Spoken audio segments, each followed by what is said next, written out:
The background was all like, it was nice. Let me see where is that? This thing. Is it showing right now?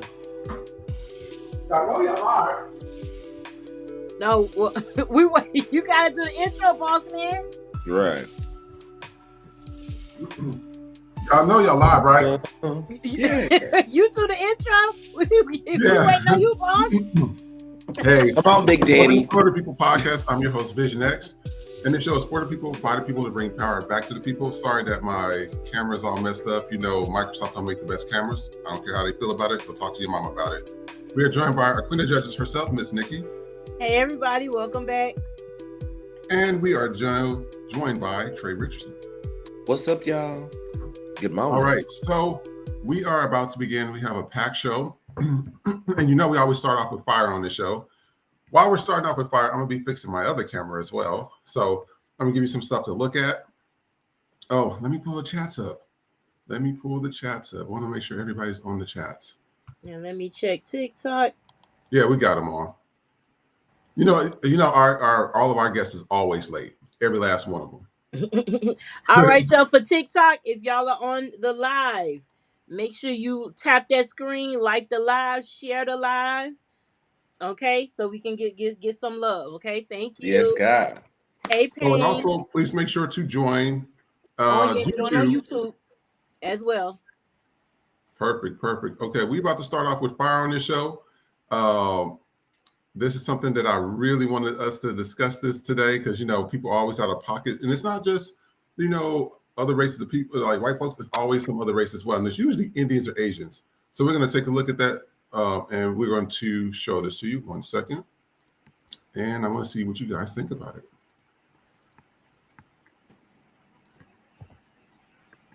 That it was racist as hell. It was 5 or 6 other white people that were sitting at that table. You didn't ask not now one of them. What's your name? Okay, so what you told me I don't have a room here? Oh, you did not. Yes, no, bullshit. Bullshit. Ma'am, are you staying here? I asked you. No, bullshit. Say something so we don't talk over each other. You approached me in that breakfast area. You said, before you said anything to me, do you have a room here? I said, sir, good morning to you. Did I say good morning to you? I said, that's not how you fucking approach people. I said, I do stay here. You said, no, you do not. I said, yes, I do. I said, how do you know? How do you know I don't stay here? You said, because I don't have a key. I said, I don't have a key. You said, I'm sure you don't have a key. You came from the front door. I said, check that motherfucking camera and see where the fuck I came from before I came through that front door. And it doesn't matter. Now I have a room. No, because you're full of shit. And that's why I went and got my phone. Because when I told you to check them cameras and see where the fuck I came from, you would have seen I came out of a room. Because I came through that front door, that's an accessible door for people that have paid here, correct? So did you check your cameras? I haven't checked it yet. Okay, do you know if I have a room here or not? I don't. That's why I asked you for a room number. So did you ask anybody else that sat at that fucking breakfast area and asked them if they had a room or not? Ma'am, it doesn't matter. That's an accessible door for people that have paid. Just because I didn't come down this hallway does not mean that I did not pay. Call the police, and that's why I'm recording you. But that it was racist as hell. It was 5 or 6 other white people that were sitting at that table. You didn't ask not now one of them. It's always a racist. Because you addressed me and not them. Yes, there's been here since 8 o'clock, ma'am. So because you didn't see me come in, I came in the middle of the night because we have been driving. So you can't tell me. What you should have did was your due diligence and check that camera and see where the fuck I came from before you approached me in that breakfast area. The building and came to the front so I could get breakfast for me and my child. Yes, ma'am. I apologize. Change your approach on how you approach people, especially early in the motherfucking morning and on a holiday at that. You approach people and you say good morning. You say happy holidays. And if you don't celebrate it, I respect it. But you're going to approach people the way that you approach any other human being. Did you or did you not tell me that I don't have a key and you knew for sure I did not have a key? Was that appropriate of you? Was that appropriate of you? Because here's my motherfucking key right here. So was that appropriate of you to say that? No, ma'am. Happy Thanksgiving and have a good fucking day. Dude. Read Come him. on. Yes, she claimed all that. And did. God. And I want to say hello to our guests. So we have KLS, my name is, good morning, y'all. B. Davis, hey, y'all. And Nick Nack say hello. So before we get into this, I want to tell you about what happened to me when I went to go, because, you know, my family, they stay out there in Ontario. So that's like a drive. Probably like with traffic, like an hour and 30, but with the traffic, it's like 2 hours and 30 minutes. I went to the National Car Rental because, you know, I'm not putting miles on my car. So I went there, picked up the car. before I got there, so the Latin girl that was supposed to help me, I said, hey, of course it's a holiday. I get it. She said, well, there's no cars out here or whatever. And I said, well, do y'all have any type of SUVs? Because, they're always washing some. And she says, well, what you see is what you have here. I said, well, do you have a manager? And so she went ahead and got the manager. This is a light-skinned nigga, okay? Let's keep it strictly 100. This is that white passenger. I can tell. He come over, she go talk to him about it real fast because she was helping everybody. And then he comes with his arms folded like this and looking at me. And then he sat on the wall, looked at me. Then he rolled his eyes. Then he walked up to her. Is that him? And I'm sitting here like, why the fuck did you just say hi to me?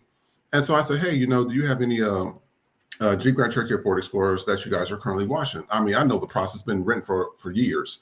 You have anything washed. Well, all you see out here is what all you have. Just go on Emerald Isle and pick. I said, that's not what I'm asking for. I'm asking, do you have an SUV, one of those two? Well, we're holding everything for specialty right now. I said, so you mean to tell me for executive elite, you're holding everything for specialty? I know that ain't true. And then I said, what is about that Bronco? Well, if it parks under there, then you can get it. I said, what's your name? Because I wasn't arguing with him on Thanksgiving. I said, what's your name? That's right. His name is Dion. Dion at the National Car Rental in Los Angeles Airport. Ooh. And so I said, okay, thank you so much. I went on Google. I put up that review. I took pictures of his old bony ass and put them right up there. And I said, if you don't know how to work with people and you want to have attitudes with people, then you need to be working with robots or something. Because working with humans is not your thing. That's not what you're good at. And so I put it on there, and then I got 3 calls from National about this. So what do you guys think? Because I get, we be getting attitudes from Black people. I definitely get some attitudes from Indian people when I'm at places. These other people of color they like to include themselves in. What you think? Oh, well, definitely. And I can understand when we say the customer isn't always right. But at some point, if you are in the service industry, that is your job. If you don't feel like doing that, then call the fuck out that day. But when it's all said and done, that is your job. That's just like if you're a waitress or a waiter. I don't know if that's the appropriate term, but that's what the fuck y'all is, whatever. And you're making $2 or $3 an hour by the restaurant. That's not our fault. At the end of the day, you chose that profession, whether you wanted to or you had to, but that is your job. And so you want those tips, you have to give good service. So if you all have a job in the service industry, whether it's tip based or not, that is your job. I'm not a people person like that. Have I had front facing jobs? Yes. But for the past 13 years when I was working, it was behind. I didn't have to talk to customers. I dealt with everything on the back end because I know my personality. I'm not built for that type of shit because I can't really hide my face. And when I don't like a motherfucker, I can't be in retail. Like if I did, I don't know what. Like it'll have to be part-time shit because it's only gonna take. I know myself. Y'all know me, and I know myself. And can you motherfucking imagine me having to be nice to a fucking Karen? Fuck out of here with that shit. But it's like, if you don't want to be in the service industry, don't be there. And then definitely don't be there if you're a racist motherfucker. Don't be in the service industry and be racist, but work in a place where niggas gonna be in there. Right. And then you don't like that. Because you can't control who, unless you got a whites only hotel, bitch. If you're gonna be racist and want to work in the service industry, go make sure you at a country club. Go make sure you at some shit where niggas ain't gonna be allowed in there. Cause then you ain't got it won't be no problems. Then you could be nice and racist and don't have no problems. But you can't, and it's doubly offensive. Like we expect the shit from white people, but it be doubly offensive when it's you people of color. Because look here, Mahmood. Let's not get it fucked up, all right? Ain't no crackers coming to stay in that motherfucker, okay? Like that shit that's a 3-star, 2-star at best, my nigga. I can look at the lobby and tell. They ain't no 5-star shit. That ain't no resort level type shit for you to have that motherfucking attitude about a goddamn free ass continental breakfast, bitch. A free ass continental breakfast that is not coming out of their paycheck. Let me tell you something. You're not about to get an attitude with me, and you serving powdered eggs, because I'm gonna fuck you up off GP for that. Okay, you're not gonna talk cash money shit to me, and all you serving is some motherfucking powdered eggs, bitch, because you get these goddamn hands off that shit. Like we not doing that. But I'm so tired of people being in the service industry and being upset about it. Now, a flip side, I can understand because some of these customers are out of hand. Yeah, they are. I don't expect if you don't say hi to me or something like that, okay, but if I'm walking in the store and it is your job to fucking greet people, then fucking greet me, bitch. That's what the fuck you did. If you a Walmart greeter and I walk in there, motherfucker, say hello to me. That's the assignment they got you on today. But I don't like it when if I walk in, you don't say nothing, but a white bitch walk in and then you gonna say some shit. Right. Nah, fuck that.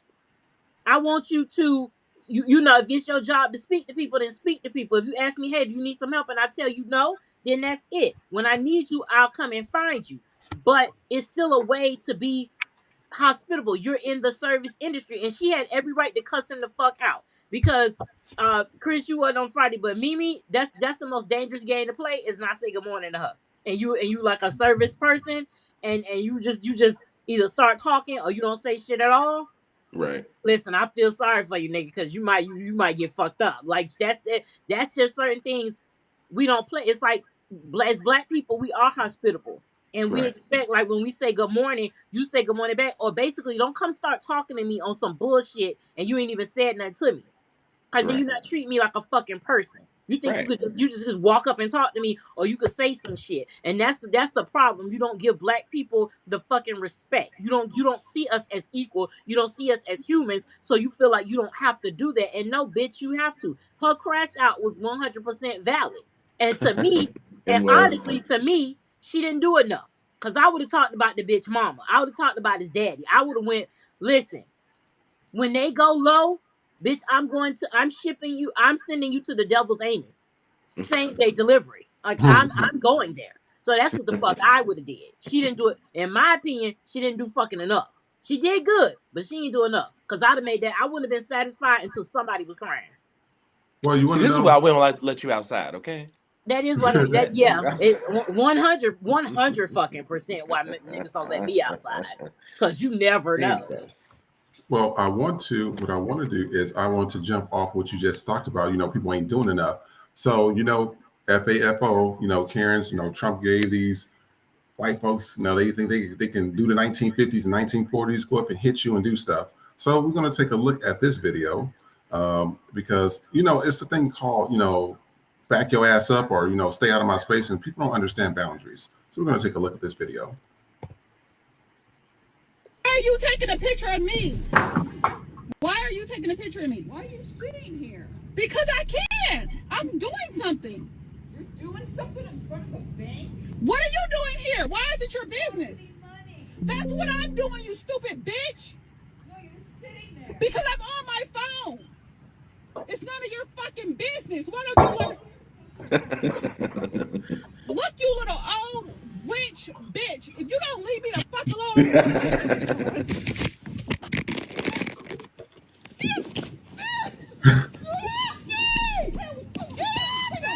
Fuck up. Get your motherfucking ass away from me! Don't touch me again, bitch! This is my car. Why are you taking So I want to read some of the comments before we begin. I wrote this 16 hours ago. I said, yes, ma'am. It's a simple task of leaving people the heck alone. I'm not sure as to why white people haven't figured that out yet. We still telling them the same line after 500 years, and they continue to mess with people for no reason. Another person says, sounds like she was beating Mickey Mouse. If they would learn to mind their business. And then one other person says, turn into a victim quick. Didn't your mom tell you to mind your business? So what do y'all think of this? Because it's like you tell them, hey, get out my space. Hey, leave me alone. Hey, and they continue to come back and gotta kind of start something. I don't understand if that's what's wrong with them when they have to do that. That doesn't make any sense to me. What do you think? She got her ass. She should. First of all, the black lady was talking to her too motherfucking long. Too long.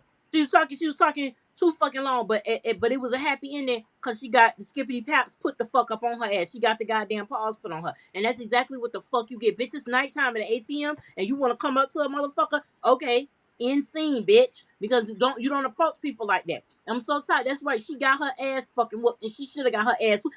Help! No, bitch. It wouldn't have been you screaming for help had you left people the fuck alone. That's why I don't buy that shit. But when white people say they scared for their life, no, they not. Because you bitches go to the danger. You bitches, you Karen ass bitches will walk up to a suspicious car. Well, why are you here? You look suspicious. And then next time, when your ass go missing and you in the back of a motherfucking trunk cut up in the motherfucking pieces, well, bitch, you got what the fuck you deserve because you should have minded your motherfucking business. Why are you going through shit? That's why I'm not saying every white woman that end up like that, but that's what the fuck y'all get when it happens. That's why you were the first bitches to die in a goddamn horror movie, because y'all go to the fucking danger. Meanwhile, niggas hear a squeak and we going over here. Y'all hear the squeak and y'all going in the direction of the fucking squeak because y'all so motherfucking nosy. Then when you get fucked up, now you want people to have sympathy for you. No, I ain't got no sympathy for you, bitch. You should have minded your goddamn business. That's why y'all be getting trafficked and shit. Because you're too fucking stupid. You always going to the goddamn danger. Ain't a black woman in here gonna see a goddamn car sitting there, especially if it's a man in that bitch just sitting there and they gonna walk to, excuse me, I haven't seen you here before. Well, if you ain't seen them there before, they ought to tell you to leave them the fuck alone. That's what's wrong with white people. Y'all don't mind your fucking business. And then when you get your shit rocked, then you want somebody to have sympathy for you. No. That lady should have whooped your ass. If she should have stomped on both your hands so you could think twice before you pick up a motherfucking camera again. You filming somebody at nighttime on an ATM. Do you know how niggas' nerve systems are set the fuck up? Yeah. At nighttime, She clearly don't. At an ATM, she learned today though. At an ATM, it's certain places you don't fuck with niggas at. And when they money is involved, that's one of them. You don't come to nobody at nighttime at no fucking ATM. What you doing here? Bitch, I'm doing the same. What the fuck are you doing here?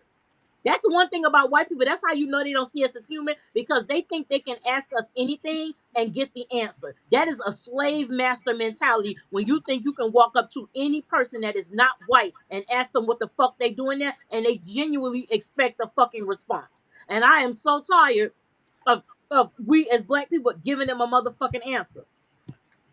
Because the last time I checked, my mom and dad ain't here no more. And I'm not a child, and I'm not your goddamn child. So what the fuck are you asking me why I'm here and what the fuck I'm... Do you own this bitch? No, then leave me the fuck alone. That's what's wrong with white people now. They talk to us like we still slaves because they legitimately expect us to give them an answer because they don't never ask no other white person what the fuck they doing here. It could be a suspicious looking white person. It could be a white person standing at an ATM at night with a motherfucking trench coat on in July, carrying a goddamn gun, standing there with the fucking gun, and a white bitch ain't gonna ask shit. Let a nigga come there trying to just get their motherfucking money out, and you got 21 questions in this bitch. Fuck you. She should have got... I'm glad she got her shit rocked. Finally, justice. And I hope every time she go to sleep, she see them black fists knocking her the fuck out. Listen, another satisfying racial moment. Yes. Like a motherfucker. And I want to show you this other video. This really kind of upset me because this hit close to home since I was in foster care. And I have a big belief of who shouldn't and who shouldn't have foster kids. I'm just point blank on that. So I want us to take a look at this video, see what we think about it. Actually, I think it might be a story. So let's see here. Actually, no, we're going to go move to another direction real quick. We're going to move to this video, and then we're going to come back to that. And I want y'all to see what y'all think.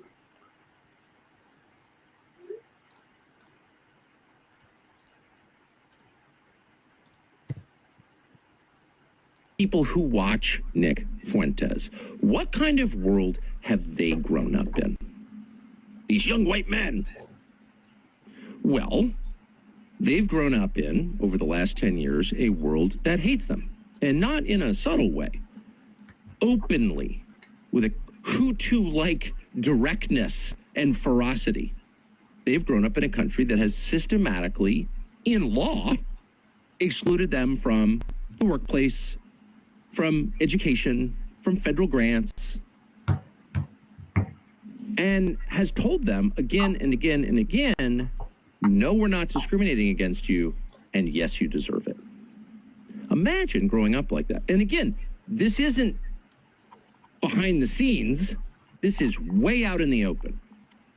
And not only has it done exactly that to young white men, of course, white men being the one group who are officially excluded under DEI. There's only one, it's white men, white straight men.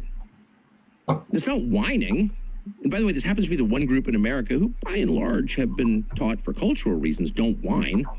Don't talk about yourself so much. No one wants to hear your story. And whatever you do, don't be the victim. Really? All of that's good advice, by the way.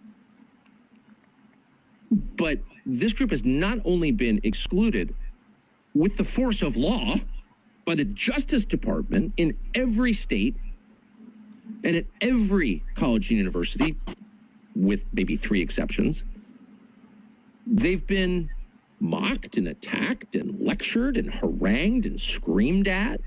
Every bookstore in America had books on display. Whiteness is the problem. Well, what if you're white?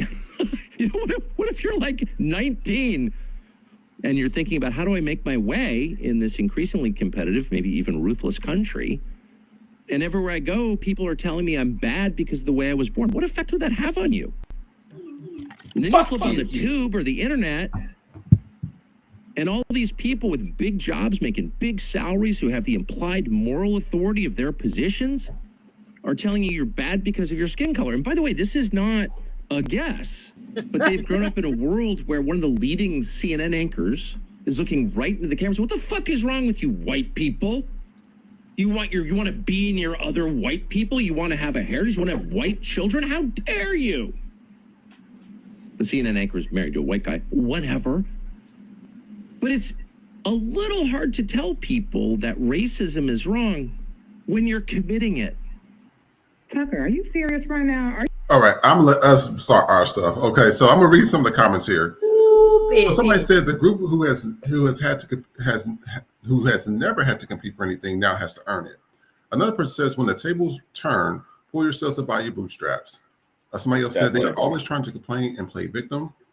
And one person said, white men are the majority and hold all the power. They hold most of the management positions. Most of the politicians are white. Most of the CEO positions. Most of the American billionaires are white men. They aren't excluded from anything. They have the majority in every category. They don't need DEI because they are the ones doing most of the hiring. So what do you think? Go. You go first, Trey. Okay, so first of all, their ancestors created this. All of this. Every issue we got in this country was created by their fucking forefathers, okay? So, you mean to tell me white men want to be the new victims? Oh, because something says white ain't right, but we were put through slavery? We actually had to do the work.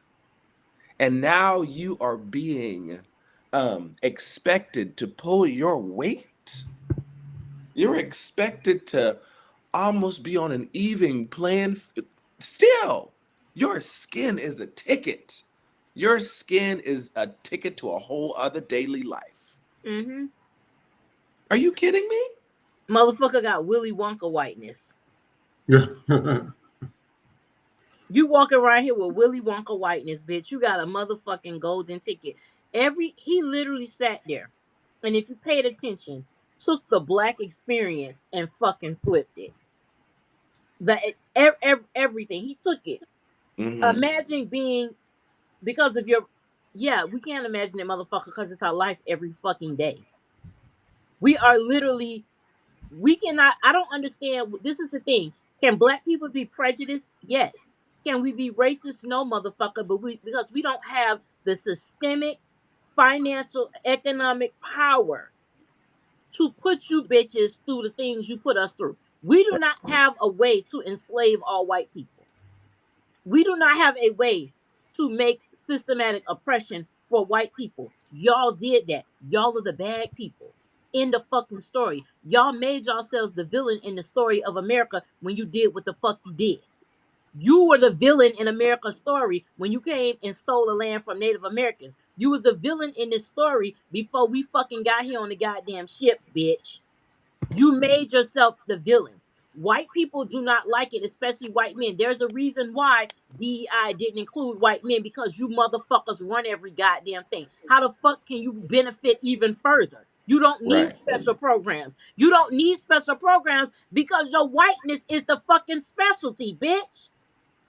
Your whiteness is what has gotten you through, and you don't like it. Black success is white failure. Bottom line. Black success is white fucking failure. Every time a cracker sees a black person succeed, that makes them think they're a failure because they think that everything that they get should be given to them simply because they're white. I am white, so I should be rich. I am white, so I should get a job managing a company, even though I don't know anything about being a manager and I don't know anything about the fucking company. But I am white, I am a man, and I am entitled to it. They fired 300,000, over 300,000 black women. And they have now hired 600,000 white men. So that proves that for every black woman you fired, you needed 2 white people to make her up. Now that's incompetence like a motherfucker. Because now you got 2 salaries to do the job that one black woman could do. So for every job that you fired a black woman from, you had to hire 2 fucking white men, which shows that they're fucking incompetent. Because why would you need 2 white men for every fucking black woman? There's a reason why you're firing the most educated group in this fucking country, which is black women. Because black women is whooping your fucking ass on every fucking level. And y'all know it. It's not our fault you don't have education. You motherfuckers stop learning. White people stop reading the minute niggas learn how to. And you can't convince me otherwise. White people stop reading the day niggas can learn how to read. You motherfuckers stop. Because you allow the education system to fucking fail you. White people, MAGA is a waste of fucking whiteness. All of y'all are a waste of white. Expect poor white people to be poor and white is a waste of your motherfucking whiteness, bitch. Because you got a whole goddamn system rigged in your fucking favor and you done fucked it up. Because you're too busy fucking your goddamn family. That's why you fucked up. Damn. Maybe if you got off your goddamn sister and you could get a goddamn job somewhere. That's why you hate when black people are successful, because you're not. You think you are solely entitled to success because you have white skin. So imagine the game being rigged for you. Imagine the fucking game being rigged for you and niggas still whipping your ass all the way the fuck around. That's what this shit is about. This is about making everything great for white men again, no matter how incompetent you fucking are. And I'm pretty sure Tucker Carlson ain't never had no consensual pussy. I am convinced. If I'm sure he married, but the bitch got Stockholm syndrome. Because I'm pretty sure he must have, what you call that shit? I can't think of the shit when you put it on, that shit. Chloroform. Yeah. Chloroform. Oh, shit. That nigga got to get, let me tell you something. Yes, Tucker Carlson got to have chloroform pussy. Because that's the only way anybody is going to fuck him. You can't be lucid. Because there ain't nothing good about that dude. I am nothing. I am so tired of these fucking ugly ass white men with zero fucking personality getting mad because don't nobody want to fuck them. The whole country going to hell in a handbasket because white men can't get no consensual pussy. Hell, look at you. Look how you out here acting. Nobody wouldn't want to. If I was a white woman, I wouldn't want to fuck you. It ain't no appeal, no nothing. And y'all mad at everybody else but your fucking self. White people are mad because now they have to prove themselves. That is why they getting rid of every goddamn thing, because they don't want to have to prove themselves. Right. They are such. How the fuck you the oppressor and oppressed at the same goddamn time? Mm-hmm.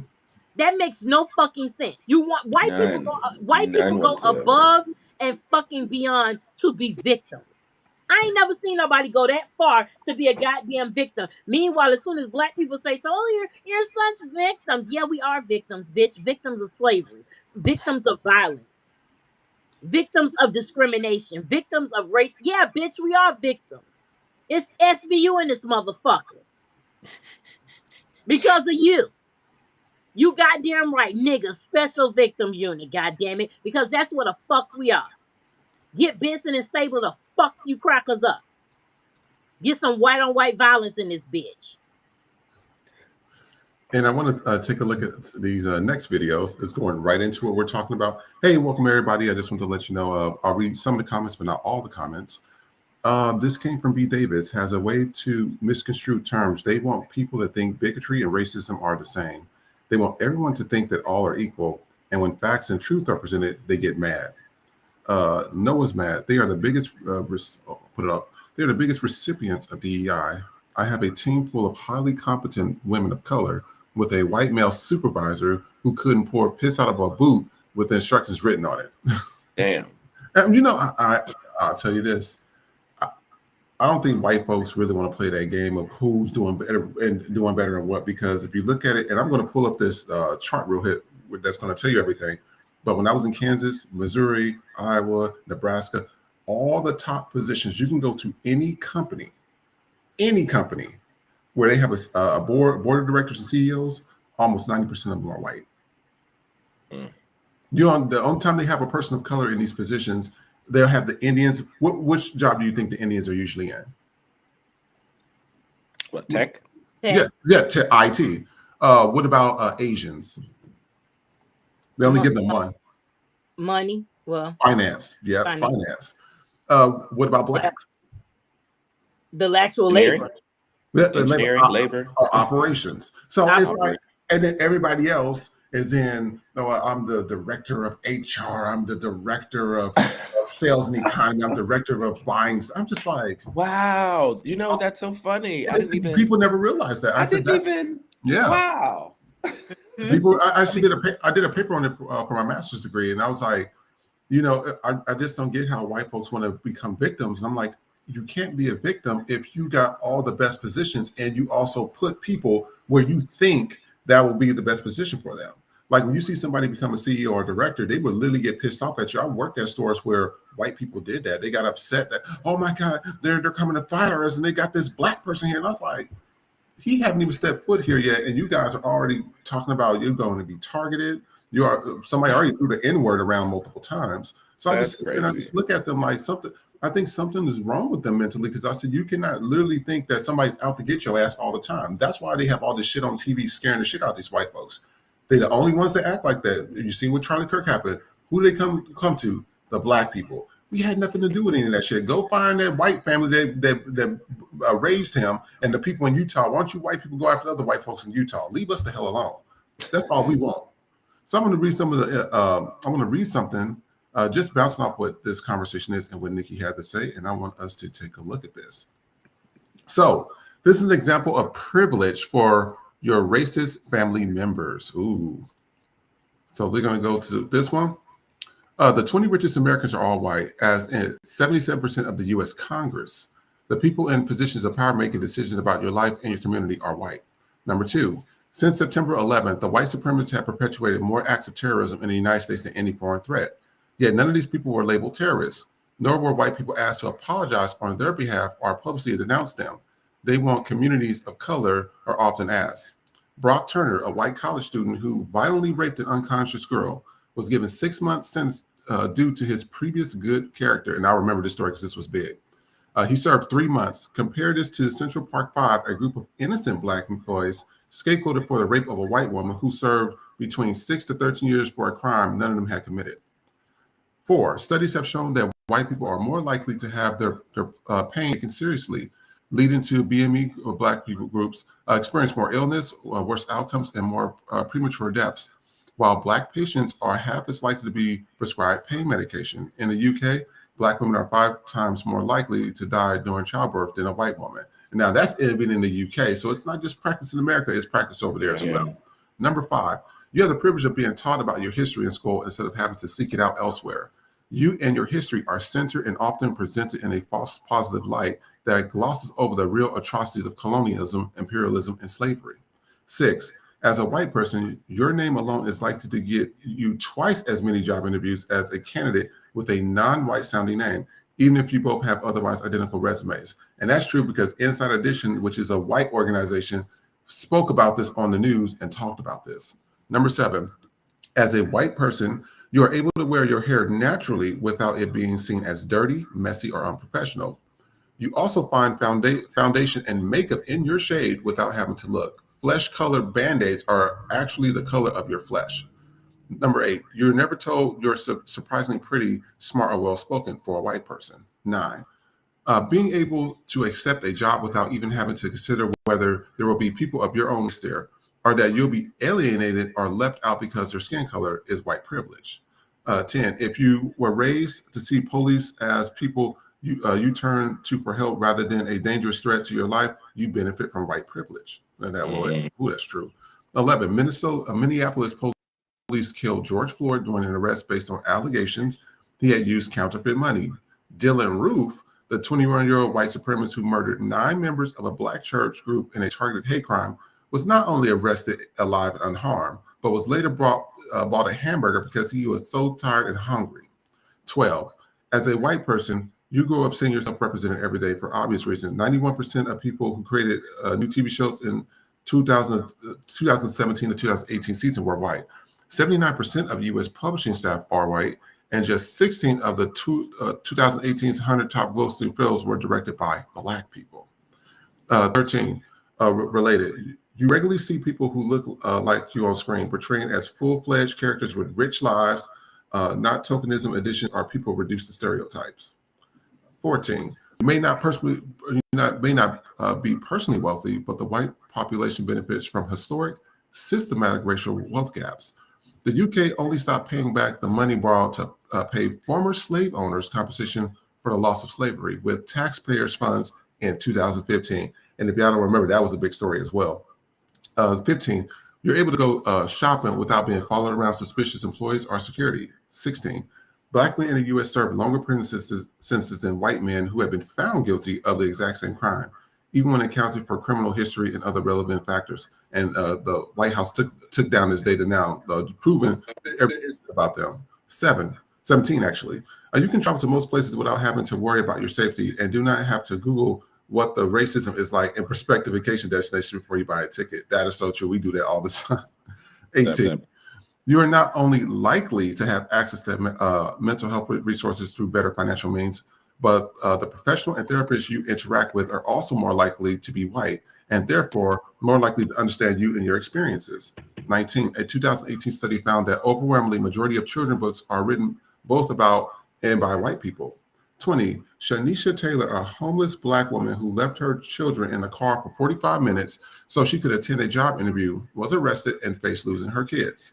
Brenda Nesselrose Slaby, a white woman whose daughter died after she had locked her in the car for 8 hours, was not indicted and as her behavior did not meet the definition of reckless conduct. 21. In the U.S., Black and white people smoke the same amount of weed. Black people are 4 more times likely to be arrested for possession. 22. The vast majority of technology was developed with you in mind, from the humble cameras whose color film was made to ensure white skin looked as good as possible in photographs, to automatic soap dispensers, which are unable to register darker skin. Well, that is facts. 23. An estimated 1 in 13 Black Americans have lost their right to vote to disenfranchisement laws, 4 times the rate of Americans. So I'm going to show us this quick video, and I want to see what we think about what we just read about. When you said capitalism is the best form of economic organization the world has ever seen, it made me think of a very particular picture from history. So I don't know if you know this, is a little history lesson. In 1900, King Leopold II of Belgium determined that the entire land of the Democratic Republic of the Congo was his personal property. And within 10 years, capitalists came out, they exploited all the land, extracted trillions of dollars of resources. 15 million Congolese died. For reference, the Holocaust killed 6 million people. And the most famous picture from that time in history is a rubber worker staring at the disembodied hands of his 8-year-old daughter because he didn't hit his rubber quota. I'm willing to bet that man worked harder to hit that rubber quota than anything you've ever worked for in your entire life. Whew, man. Read. You read the shit out of him. I'm going to read some of the comments and then we're going to talk about this. Somebody said the setup was flawless. King Leopold and the American rubber barons claimed ownership and then controlled the Congo with reckless, bloodthirsty, profit-driven disregard for humanity, as they and their ilk continue to do whatever there are for natural resources. Somebody said bodied him. And another person says, we live in a very evil world void of a God to save it. We, the people, are the ones responsible to ensure such atrocities never happen again. History should never be locked away or will repeat itself. So what do y'all think of the article I read and that I read? The article is just, it reminds me of all the microaggressions that we experience on a daily basis that we just kind of don't even pay attention to anymore. Like, I feel like as a Black American in particular, we're so what was it? We're almost like desensitized to like the daily shit that we just do on a different, even just like on social media platforms. I recognize just like even color ways. If I post a dark hue of a video, it will get less attention than my lighter hue videos. Like so literally everything in the world is set up against us. That again, like that list is just like a reminder of like, oh yeah, we still living in some fuck shit. Yeah. Yeah. Yeah. I agree. It's we go through it so much that we get desensitized to the bullshit. But it's like sometimes that's a blessing and a curse because it's like you're so jaded to where is this shit ever gonna like end? Right. And really, I don't feel that it is because, like I always say, white people are rooted in their hate. So without hatred, they can't exist. So they need racism. They're quick to talk about, oh, you make everything about race, and if you don't talk about it, it'll go away. They don't want racism to go away. They just want you to stop talking about it. But they don't want racism to go away. They need racism because without it, they have no identity outside of their hatred. So as much as they like to say it's like an evil symbiotic relationship, we as black people don't need it because we don't benefit from it. We would benefit from a non-racist society, Right. but they benefit from a racist society. So white people only care about what's beneficial to them. So racism is beneficial for them because all of these people wouldn't have jobs. Megyn Kelly wouldn't have a job. All these correspondents wouldn't have a job if it wasn't for race.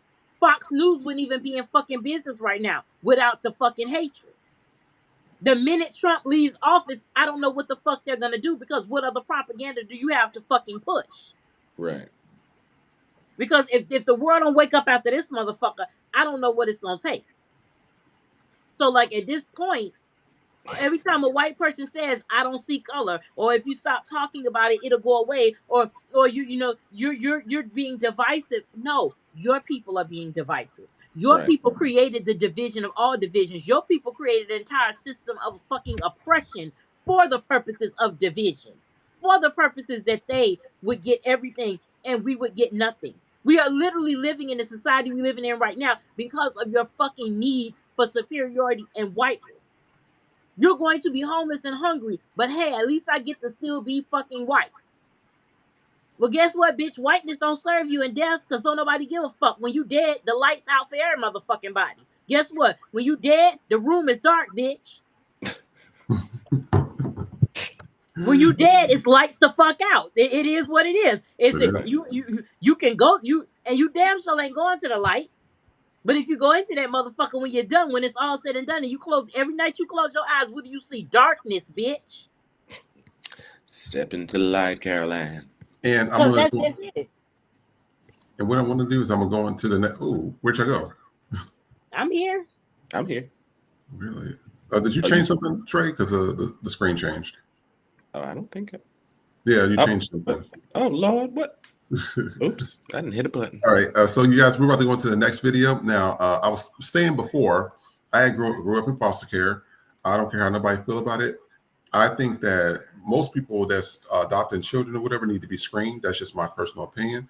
And I'm a big firm believer when I see white people or Asian people adopting a black kid, I think there needs to be an additional screening after that. These two articles is going to explain why I believe that, especially the things I went through that I spoke about briefly on the show before, but I want us to take a look at the first one. So this is somebody said obese woman kills foster child by sitting on her. She killed this little girl. That's why I be saying I don't care how nobody feel about it. I don't think white people should be having black kids. I don't think police officers that are white should be policing black people. It just doesn't fucking work. And I'm just keeping it strictly 100. So this story is on the news. I was trying to get the video, but they took it down. A 55-year-old Michigan woman faces manslaughter charges after authorities say she sat on her 11-year-old adopted daughter during an argument leading to the child's death on her birthday. Sheriff Leak was arraigned Tuesday in Muskin County District of Court in connection with the death of Malia Leak, at her home in Clover Estates Mobile Home Park in Fruitport trailer park. Prosecutors allege Lee restrained the girl by sitting on her to calm her down, causing Malia to lose consciousness and stop breathing. Lee called 911 on Sunday and attempted CPR, but emergency responders pronounced Malia dead at the scene. The courtroom was filled with tension as members of Malia's biological family attended the arraignment.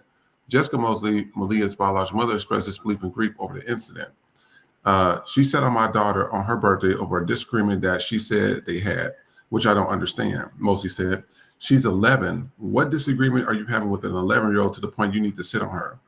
Mosley, who was 17 when she relinquished custody of Malia and her twin sister through Child Protective Services in 2017 or 18, said she had been in jail at the time and faced personal struggles. She had since stabilized her life, securing a home, car, and job, and repeatedly tried to regain custody. I know I have messed up, but I've got it together by myself, Mosley said. I never stopped trying. They keep telling me no, possibly for me to get my kids. You don't know how hard that is every day. Following Malia's death, CPS removed the twin sister, who has cerebral palsy and is cognitively impaired, from Lee's home and filed a petition to terminate Lee's parental rights. Mosley now plans to pursue custody of the surviving twin. Prosecutors noted that there were no active CPS cases involving the girls prior to the incident. Lee, who has no prior criminal history, is being held in Muskegon County Jail on a $100,000 bond. She is scheduled to return to court on December 16th for a probable cause hearing. If convicted of manslaughter, she could face up to 15 years. I'm going to read some of the comments. Somebody says, I don't care if I get backlash for saying this. I know a few Black wonderful families are loving Christians, business owners who have been trying to adopt for years and always, and they have always got turned down. But every freaking time I turn around, it's some trailer park hillbillies with foster kids in the news for abuse of these foster kids. And that's facts because we just read about that. We watched that story where those white people was using those kids as slaves. That's why I said I don't think white folks should be adopting kids. I don't care how people feel about it. Somebody said that beautiful, sweet girl, senseless and despicable. And then one person says, I grew up in a subdivision across the street. Neighbors say they called on the lady several times. Nothing was done. Rest in peace. And I believe it. They seen a white woman with a Black child. And we're going to take a look at this. An elementary school teacher stalked a student by sending her 60 letters. And you won't believe the sentence that he just received this week. This is 27-year-old Dylan Dukes. He was an elementary school teacher at Star Elementary, which is around the Anderson County area of South Carolina. Apparently, back in 2023 is when he began stalking an 11-year-old girl by sending her specific notes and letters, even gave the girl unwanted gifts, personalized ornaments, unwanted hugs. In 2024, he also gave this girl a personalized box that had a handwritten note to her for every day of the week. And when the parents saw this, they reported it to police, and they also switched her school. It gets worse. When they switched her school and he was no longer able to see her at school, he then joined her church. Now, when the cops began their investigation, they even found in his school desk pictures of the little girl.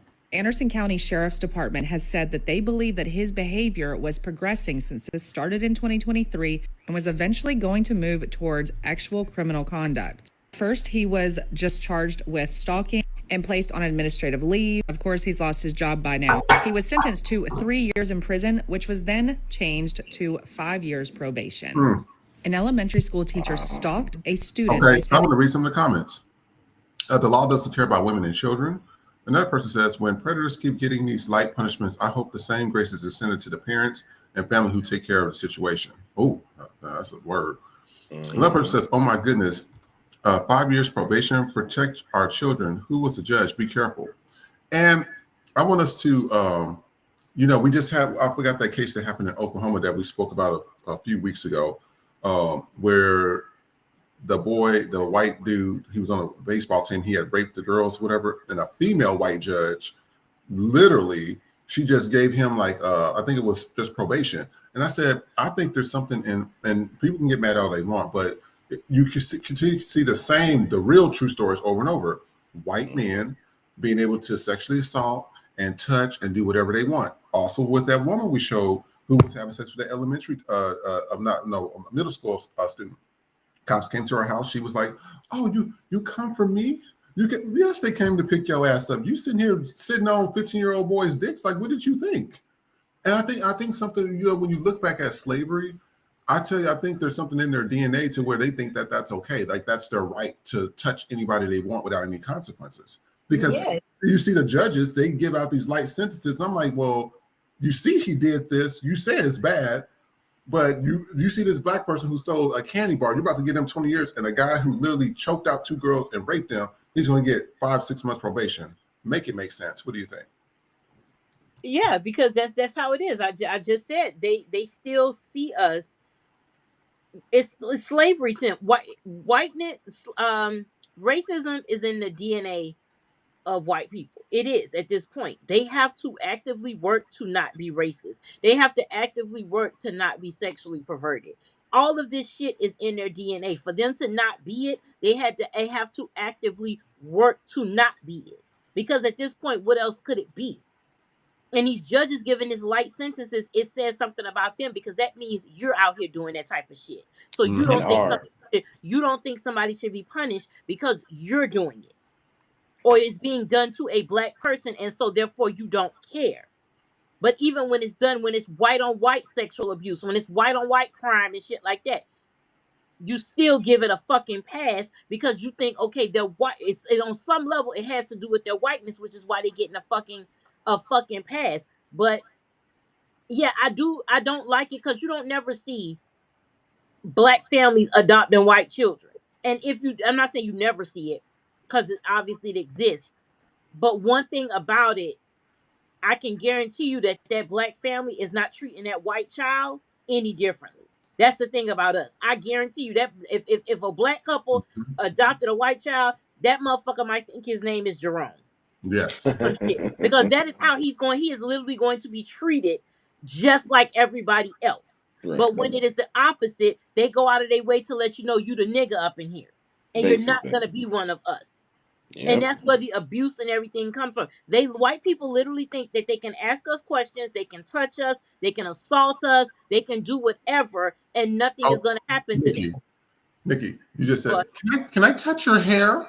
Can I touch it? I'm like, no, the fuck you can't. What is that? Let me tell you something. I've never had that happen to me, but I promise you, and this is why I know God loves me. This is how I know Black Jesus loves me, because he has never put me in a position where I gotta break a white bitch hand. He has never put me in a position where I gotta fuck Aunt B up and send her back to motherfucking Mayberry. He's never put me in the position where I gotta do shit like this, but I will. Cause I motherfucking wish, first of all, you gonna get cussed out for asking. But if you put your motherfucking hands on me and my goddamn wig, bitch, I'm fucking you all the way up.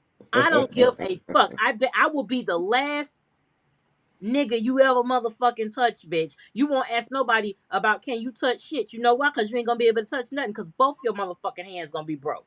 You ain't gonna never be able to touch shit, bitch. You're gonna be on disability for the rest of your motherfucking life. I hope it was worth it. I just wanted to touch it. Well, bitch, that's the price you pay for being a nosy bitch, okay? You never know. You gonna walk up on I'm the wrong person to fucking walk up on. I'm telling you right now, I'm not. Matter of fact, it depends. You got that right one, baby. So that's what the fuck we gonna do. That's what we gonna do in this bitch, okay? That need a shirt. That need a shirt in a mug. Yes, I'll get the right one, baby. Yeah, you got it. Yeah, we bringing Ray Charles back, okay? Pepsi, what's up? Give a bitch a sponsorship, okay? We bringing it back, all right? Because got me fucked up. That's what's wrong with white people now. They don't have a sense of personal space. They always want to be. You ever notice? And my fiance said yesterday we was talking and he was parked in the car and empty. And out of all the places, here come a white person parking right now. You ever did some shit like that? Yes. You all this fucking space. All the fucking space in the goddamn galaxy, bitch. You can park your ass right in the front of the fucking store. I don't know what it is about us, but we will park. Just leave us the fuck alone. Because we might need a few minutes in our car to just do whatever the fuck we gonna do. And here come a bitch parking right. Why? Out of all this space, why did you feel the need to come next to a black person and park your fucking car? Why? They literally, I'm telling you, it is literally programmed in their mind to follow us, to do this, to not give us any bit of personal fucking space. It is literally in their DNA. The way they fucking function, it is ingrained in them to not give us anything, not personal space, not respect. We don't get anything unless they get. We are not allowed as black people to have anything unless white people are so gracious enough to give it to us. That is their fucking mentality. And if it is not their mentality, trust me, they had to work to not make it they fucking mentality. Because a lot of you white people think because you don't say nigger or nigga that you're not racist. No, bitch, it goes way beyond that. It really Because a does. lot of y'all, the same bitches that think you don't see color, go on your job every day and give a black woman microaggression after motherfucking microaggression. And sometimes you realize it and sometimes you fucking don't. But do not think because you don't say nigga that you are not racist, because y'all still do a lot of racist shit, and you know you do a lot of racist shit. Mm-hmm. It's in their fucking DNA. It is. I don't care what nobody say. It's in white people's DNA to be racist, especially in this country. I can't So, speak for no other countries, but this country here, it is literally ingrained in y'all to be that way because this is how this country was founded. So it has to be rooted in who you are. Because that's how this country was founded. So that can't be the basis of this country. And you mean to tell me all of a sudden people just gonna wake up one day and not be racist? No, that shit is deep rooted in your fucking lineage. And it is up to those white people to say, you know what? I don't want to be this way no more. Because a lot of white people that hate, a lot of MAGA deep down inside, they're tired of it. But they can't admit it. no. They're tired of it because they can't admit, because this is all they have. They have made MAGA their personality. So they've lost their family. They've lost their friends. They've lost their fucking money. So they ain't got no choice but to ride this shit till the motherfucking wheels fall off. Literally. Because they don't have nothing else. And when that man dies, because that bitch is knocking on motherfucking death's door, I'm just waiting on the bitch to answer. He knocking. I don't know, Nikki. I don't know. This man was able to regrow his ear back as a 70-year-old sick man, and they grew back. No cartilage is missing. No nothing. It just grew back. Yeah, in the history of medicine. So I don't know. Maybe he might. Okay. Well, Well, if he the Phoenix, then if he can fix his ear, then they should fix his asshole. Because with all that motherfucking coke he done did, he can't control his goddamn bowels. So if they can fix his ear, then they need to fix his asshole. Because I know that bitch is stretched river wide and ocean motherfucking deep, bitch. That bitch walking around looking bow-legged because he got a goddamn colostomy bag where his fucking Vienna sausage dick used to be. So yeah, if he can regrow his ear, fix his asshole so he ain't got to be walking around here like shitty diaper Don. Fix his ear. That was paintball. Y'all know that was paintball. Listen, he literally on The Apprentice had a person whose job it was to come in between the fucking scenes and change his goddamn diaper and wipe his nasty ass because he was stinking the motherfucking room up. Cause he keeps shitting on himself. Oh God. But this is the motherfucker. Oh, my stamina. Or I'm healthy. I'm this bitch. You going to sleep in motherfucking meetings, bitch. You don't know what the fuck is going on. This bitch talking about Somalians and them two guards got shot. And this motherfucker talking about Somalis ruining Minnesota. Nigga, what the fuck are you doing? Just stupid. Just out here saying that the bitch got dementia big fucking time. But when he's gone, I don't know what the fuck MAGA's gonna do because you don't have anything to go back to. You lost everything for this. It's motherfuckers with tattoos of this man, all this type of shit. When he dies, what the fuck are y'all going to do?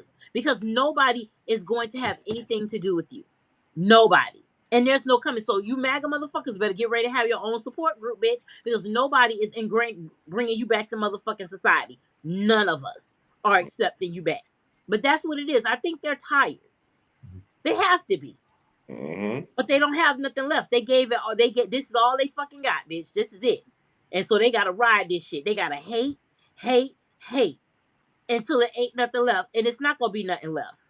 They gonna hate them. They are literally going to hate themselves to death because there's nothing left. It ain't gonna be nothing left to do but motherfucking die. You literally hating yourself into death. Right. So good night and good luck, bitch. And we're going to go into our finance section. I think I decided to add the finance section since we're having a lot of issues with the economy. So we're going to play actually 4 videos in succession. Trey, is there any comments that you've seen that we should have read? Oh, let me see here. I know you've been putting them on the screen. Thank you so much. See, that's what I just be popping them up there. Now you know what I have to do and manage the show and talk to y'all and then have all these. I was like, Jesus Christ, that's a lot of work. But this is for you guys at home. So if you want, I can come back to it a little bit later. You can put a star next to it, and I'm gonna show these videos so we don't hold up the show. Okay. So we're gonna read your comments. Hey, thank you guys for coming. I see Nicole. I see B Davis. I see HACF. T Coop. Hey, thanks for coming. You know, we see you all the time. Tony the Tiger, good to see you. So Trey's going to read some comments, not all, but just some of the bigger ones. And then I'm going to show these videos and we're going to take a look. So let's see what our first video is. Put that in perspective, the average worker in America has to work for 300 years to make as CEO does. Is that fair? And then you look at the extremes in America, where you start talking about the 0.1%, the people that are controlling our politics because they're making the biggest donations, and you look at companies like Amazon, where the CEO makes 6,000 times what their average worker makes. I'm not even kidding you. He makes over $212 million when his average worker makes $32,000. So in his case, an Amazon worker would have to work for 6,000 years to make what his CEO makes. But of course, the rich will always tell the poor that it's other people's fault that they're poor. Let that sink in. All right, let's start with this as well. It's going to be our last Thanksgiving here in the United States of America. I don't even know how to sugarcoat this anymore, so I'm not going to. I think we've reached the point where this country is just too divided to ever stitch back together. And that's not me being dramatic. That's just where we are, if we're being honest with each other. Because MAGA has been begging for this civil war for years, and now they finally got it. It's just cold for now. Every day it feels like we're inching towards something so much darker, something irreversible. And the truth is, this isn't happening by accident.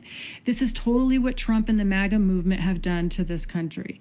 They've turned neighbor against neighbor, family against family, reality against fantasy, and they've convinced millions of people that the only way forward is to destroy anyone who disagrees with them. And when a political movement only knows how to fight, only knows how to make enemies, only knows how to escalate, there's only one place that ends. We're already living through a cold civil war, and it's only a matter of time before a cold war becomes a hot one. Because how do you pull back from this? How do you heal when half the country is demanding violence, demanding revenge, demanding a king who doesn't even answer to laws or courts or a constitution? You can't compromise with people who think your very existence is a threat. You can't reason with people who believe democracy is optional. You can't unify with a movement that only survives by dividing everything it touches. See, I wish I saw a way out. I really do. But right now, this is the America MAGA belt, and we're all living in the wreckage of it. Everything Donald Trump touches dies. So does America. And I'm going to read a quick comment from this one before I go to the next one. Somebody said Putin said he was going to put someone in the White House that was going to bring destruction and chaos to America. And that's what he did with Trump without firing one shot. And that is true because he did say that. Take a look at this. This is in France. Now, France is bankrupt. Markets won't absorb more debt. Cuts are coming. Riots have begun, and restaurants are on fire. And this is because, you're getting a lot of those African countries are starting to unify again. And everybody forget the biggest welfare queens of nations had to be France. France don't produce any resources or anything. They take it from Africa. And if when Africa want to fight back, then that's when you have America and the rest of Europe say, oh, well, let's make something up to go over there and have those people put those people against each other and murder them, or let's bring some virus over there or another COVID or something. So I'm worried about Africa because this is a game plan that they do all the time. And then one last video. Bill Gates just revealed which jobs AI is coming for first, and your job just might be on this list. Just the other day, Microsoft released a list of jobs most and least likely to be replaced by AI. So let's take a look at those jobs that are most likely gone because of AI. Now, I've also done a video for the World Economic Forum's most likely to be replaced AI jobs, so make sure you go back and watch that one. Before we get into this list, if you like content like this and you want more, make sure you like and follow. The first two jobs most likely to be replaced by AI are going to be interpreters and translators. We already have AI translators like Google Translate, ChatGPT, Microsoft Bing, and even Amazon Translate. So as this technology advances, interpreters and translators pretty much is going to be a thing of the past, at least the human version. The next job is going to be historians. With companies like Grok, ChatGPT, and Gemini, people can get answers to the questions they have within seconds, so the need for historians really isn't going to be there in the future. Next is going to be flight attendants. Companies like Pepper are already developing AI robots that are service-based, and the goal is to have them replace flight attendants. So as this starts to gain success, more and more companies are going to start popping up, and flight attendants are pretty much going to be gone. Again, at least the human version. The next job we have is sales representatives. Salesforce, one of the biggest AI companies in the world right now that helps businesses automate, has already created Agentforce, which is an AI-based sales agent. So basically, it goes through the entire process from start to finish of acquiring clients for businesses. So if you're a sales rep, AI is coming for you. The next job we have is writers and authors, and I'm sorry, Shakespeare, but you're not going to like hearing this one. There are already a ton of AI companies that are taking over the writing space, like OpenAI, Grammarly, Writer, Copy.ai, Jasper, and that's just to name a few. So as you can see, as the technology for AI grows more and more, writers and authors are probably going to go by the wayside. The next job is going to be customer service reps. And here's a list of some of the companies that are already doing AI-based customer service. The next job is going to be CNC machinists. AI is already being used in CNC machining, and all it's done is create more enhancements in automation, precision, and efficiency. Next, we have telephone operators, and I got to be honest with you and tell you, I didn't even know if this job still existed.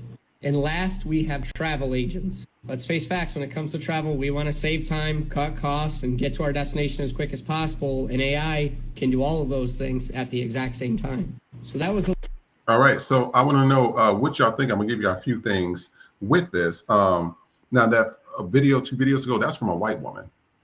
That's a white woman. She's speaking the truth. And this is why I tell people, everybody's like, well, why don't you, why you say that you only, when it comes to percentages of people, I don't mess with a lot of percentages. Like when it comes to Black people, it's a 60-40.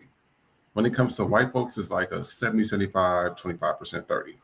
When it comes to Asians, it's around that. It's because the majority of the people in these groups, it's something wrong with them. I don't know what, and it's mostly in America, but it's something wrong with them. Clear example, if you look at the election, 60% of white men voted for Donald Trump, right? Mm-hmm. Then we already talked about how we had that fake liberal women that also voted for him as well. Oh, we're going to vote for, Kamala Harris and Obama, but they go and they voted the other side. Mm-hmm. So I'm like, that's why I said the numbers go from that to 70. Now you have 30%. Well, you cut that in half. The liberals that did vote, they voted, but they still want to hold on to their white privilege. So if they see you getting your ass beat by a cop, they ain't gonna do nothing about it. The other 15% to make up the 100 is the people that don't have any power, but they are real allies. And that's only 15% of white people. That's not a lot. Also, AI replacing historians, that's going to be a bad idea. Because if you can put something, if you did an AI, I put something in AI and I say, hey, can you rewrite this for me? AI did it within 5 seconds. It said, blah, blah, blah.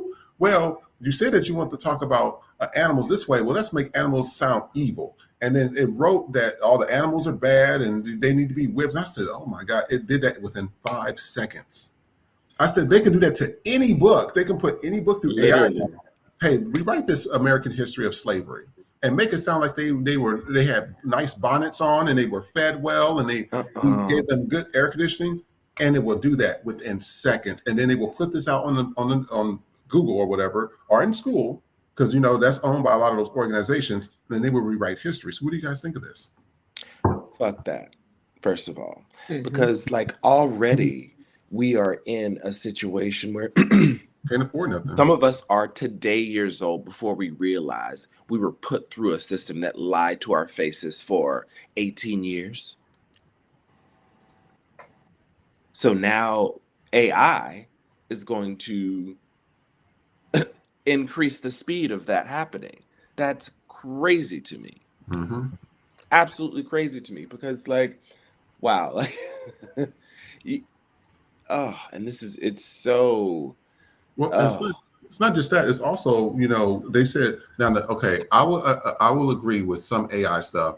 Like example, at McDonald's, whatever, I don't need you to help me with my order, because a lot of cashiers be having fucking attitudes. I don't need you to help me with my order. I'll do it on the machine. They can replace you. I don't care how people feel about it. Get upset. You can be replaced. Some flight attendants now, like flat ass Joni from Delta, that old racist bitch. I can still. You remember I went hard on her. You have some flight attendants that be having this nasty ass attitude. When they're getting their jobs replaced, and I know I might get some flack for this, I could care less. Now that robot, however, that little cute robot that they got that's going to be up, you need iRobot that Will Smith was fighting.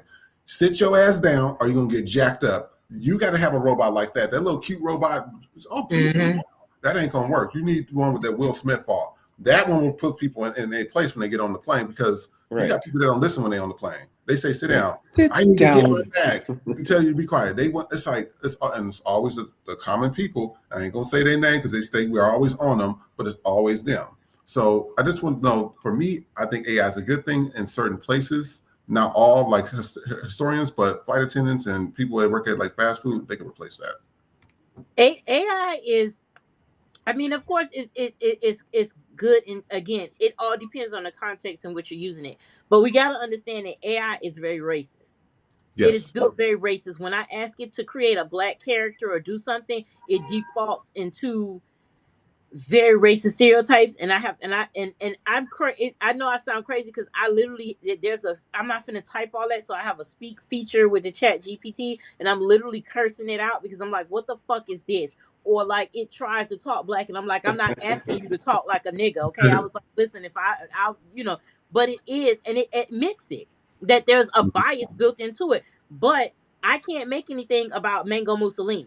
I have to try to trick the system into giving me someone that looks like him, because they literally have it where then they try to say you can't do celebrities or anything like that, but that's bullshit. It's definitely him. They definitely have it where you cannot say anything about him, or they can't make certain things up or whatever. But then I see all these AI things about black people in a bad light, so clearly you can do that. But we can't do that. We can't say anything about them. Now, AI is they're making it so good to the point where you can't tell, because there have been some times where we put a clip up here where it comes back that it was AI, but when you're watching it in real time, it does not seem like it. Right. They're even starting to do it with the news type of clips. So you got to even pay attention to what they're doing. But I noticed that you can't do anything when you're trying to go after MAGA. I can't do a specific group or whatever. It's fucking MAGA. They're not a protected ass group. What the fuck are you talking about? Or like, it's certain things you got to go around it. They're trying to trick it to get what you want. But they're going to use AI to incriminate the fuck out of black people, because now you're not even going to be able to tell what's true and what's not. So you're going to be able to, this is the new way to plant shit on people. Before you would go physically plant drugs on somebody. Now you can doctor up a whole fucking tape about what's going on. That's it. And there's a reason in that big beautiful bill where they had some AI thing that you can't basically do anything for the next decade about it. So it's just going to get worse and worse. Like, if you're using it to be creative, but at some point it's going to be the downfall of a lot of shit, because it's like, you can use AI to replace people because you don't have to pay the robots. But who's going to buy your fucking service? Who's going to buy your product if there's no people, the poor people? If we're all jobless, how are we going to afford to buy your shit? Because you may be rich now, but that money, you increasingly getting more and more rich, means that we have to buy your shit. And if we don't have jobs and we can't buy it, the robot, you ain't paying the robot, so the robot ain't got no motherfucking money. So at what point are you willing to sacrifice your greed so that you don't have to pay people? Because okay, you get to keep your money, but you're not gonna make no more money. Because if everybody is poor, who's going to buy your stuff? Just rich people? Because one thing about rich people, you motherfuckers are stingy. So they're not going to pay, because that's the whole point. They want us to pay. And people don't realize how expensive it is to be fucking poor. And you people who have the mentality that you can budget yourself out of poverty, you fucking can't. You cannot budget your way out of poverty. If your job is your job and you making what you making, you can't budget yourself out of fucking poverty if you're not getting paid a living wage. So Right. stop with that bullshit. I want you niggas to stop with that shit. Oh well, if you didn't go to the club every Sunday, you could buy a passport. What am I buy a passport for, bitch? So I can sit there and look at it and get mad because I can't afford to go no fucking well. Right. Imagine buying a passport, you just looking at this motherfucker because you can't afford to go no motherfucking well. If you work 80 hours if you work 40 hours or plus a week, and all you can afford is to take yourself out to a nice restaurant, I don't give a fuck if nice is Red Lobster, Chili's. Ain't a bitch living above Red Lobster and Chili's. Cause the way I'ma fuck up them Cheddar Bay biscuits and them baby back ribs, fuck everything, okay? I ain't never. Let me tell you, I could be a millionaire, bitch. I'm going to get my motherfucking Chipotle Crispers, okay? Fuck you, oh. I'm going. I will be right there for the specials, okay? I ain't gonna never be too good for that shit. But if that's what you want to do, you want to go get your hair done, you want to go get your nails done, if you want to go get your motherfucking $6 coffee every goddamn day, 5 days a week, that's $30. If you done bust your ass for it, get that shit. Do what the fuck you can do to make yourself feel good, because nobody else is gonna do it. They not That paying part. you enough to budget out of poverty. You're making the prices go up, but you're not increasing the fucking wages. So when they finally price themselves out, like a lot of these fast food restaurants are about to go under because you're pricing yourself out to what people can afford. You Right. know it's fucked up when Chili's is cheaper than motherfucking McDonald's or Chipotle. When fucking Chili's is cheaper, That's craziness to me. that's when you know it's crazy work. When the $1.99. when it's not exactly.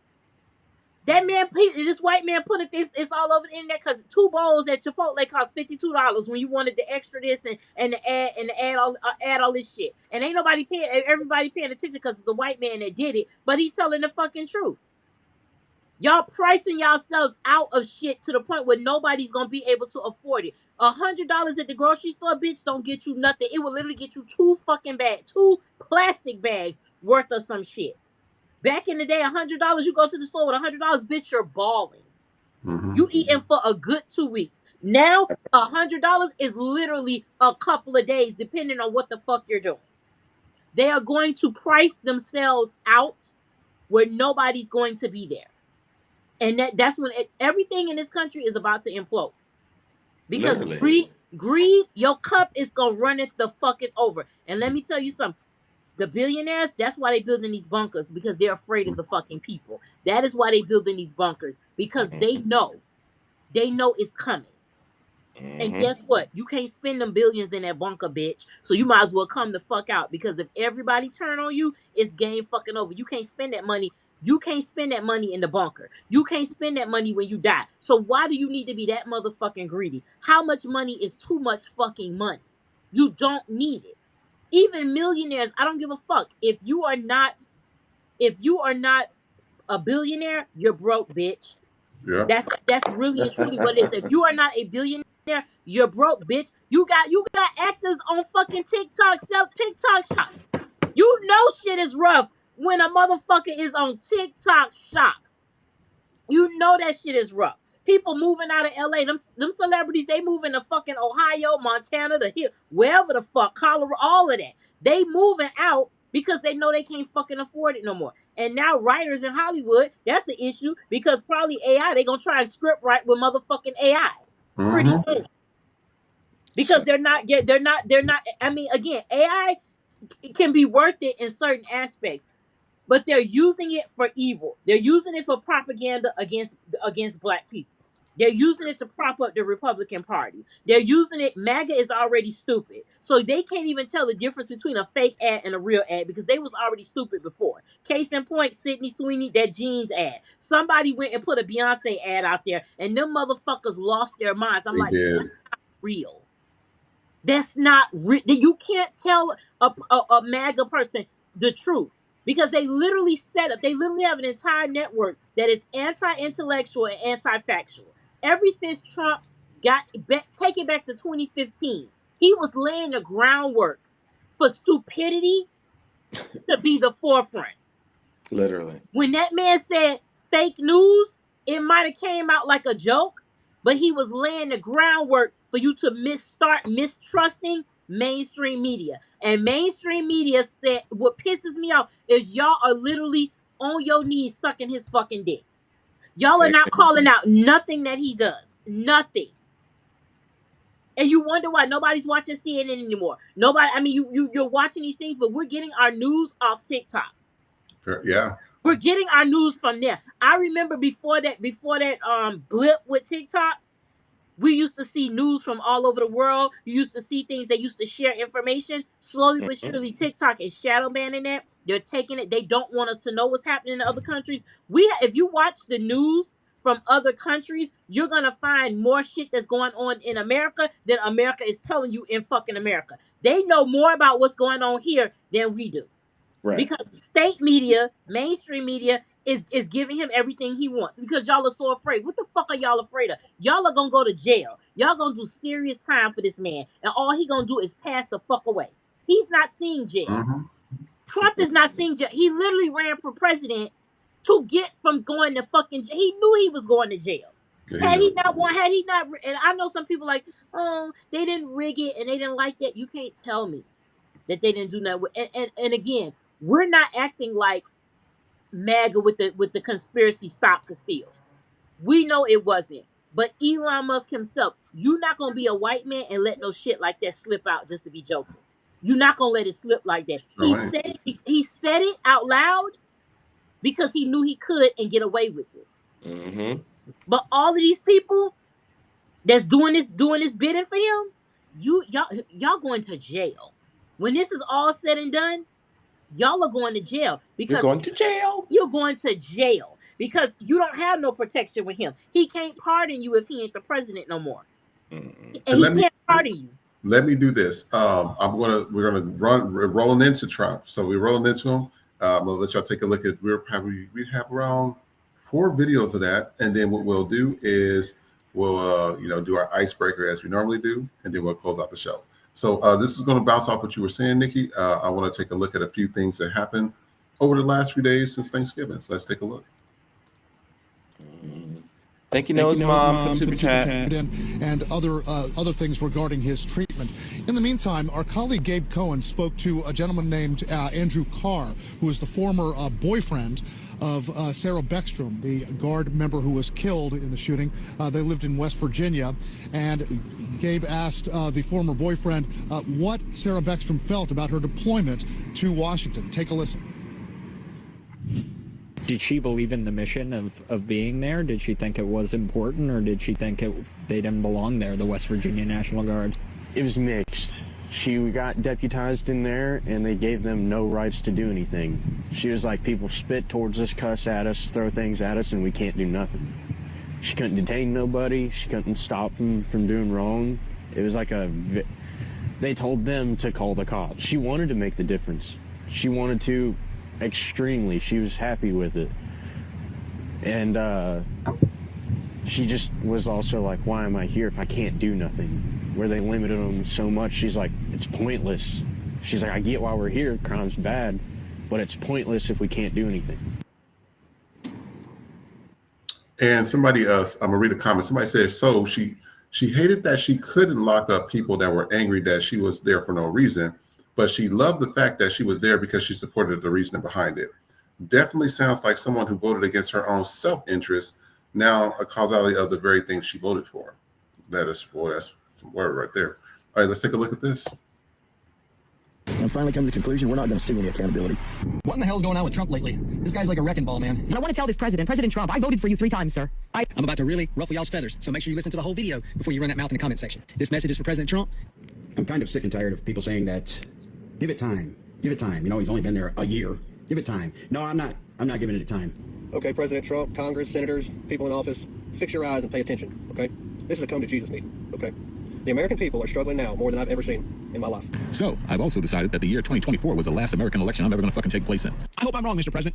But tell me, is there even a single individual? But there hasn't been a single arrest. There hasn't been a single indication that this is what they're seriously going to do. Every single last one of those people in those videos are conservatives who voted for Donald Trump. If you do not believe me, their usernames are below. I make this video for every single conservative who lays in my comment sections telling everyone that no, Donald Trump has the full support of his party and that no one is falling off the train and that no one regrets their vote.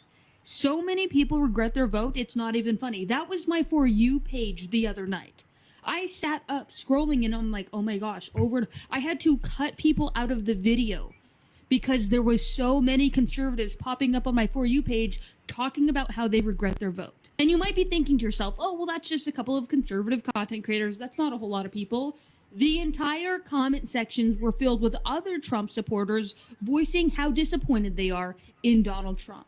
I mean, I'm just going to play them below, and you can pause and read them. I can't even read them myself because there are so many. My entire camera roll is filled with my screenshots of conservatives talking about how much they regret their vote and how disappointed they are in the Donald Trump administration.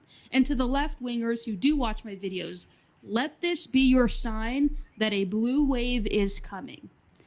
All right, I want to read something from this real quick, and then we'll go to the next video. Somebody said they get no sympathy from me. Voting for Trump is unforgivable. They knew what was coming and did it anyways. And another person says, I wouldn't trust their vote in the next election. They witnessed the first term train wreck and voted for more of the same a second and a third time.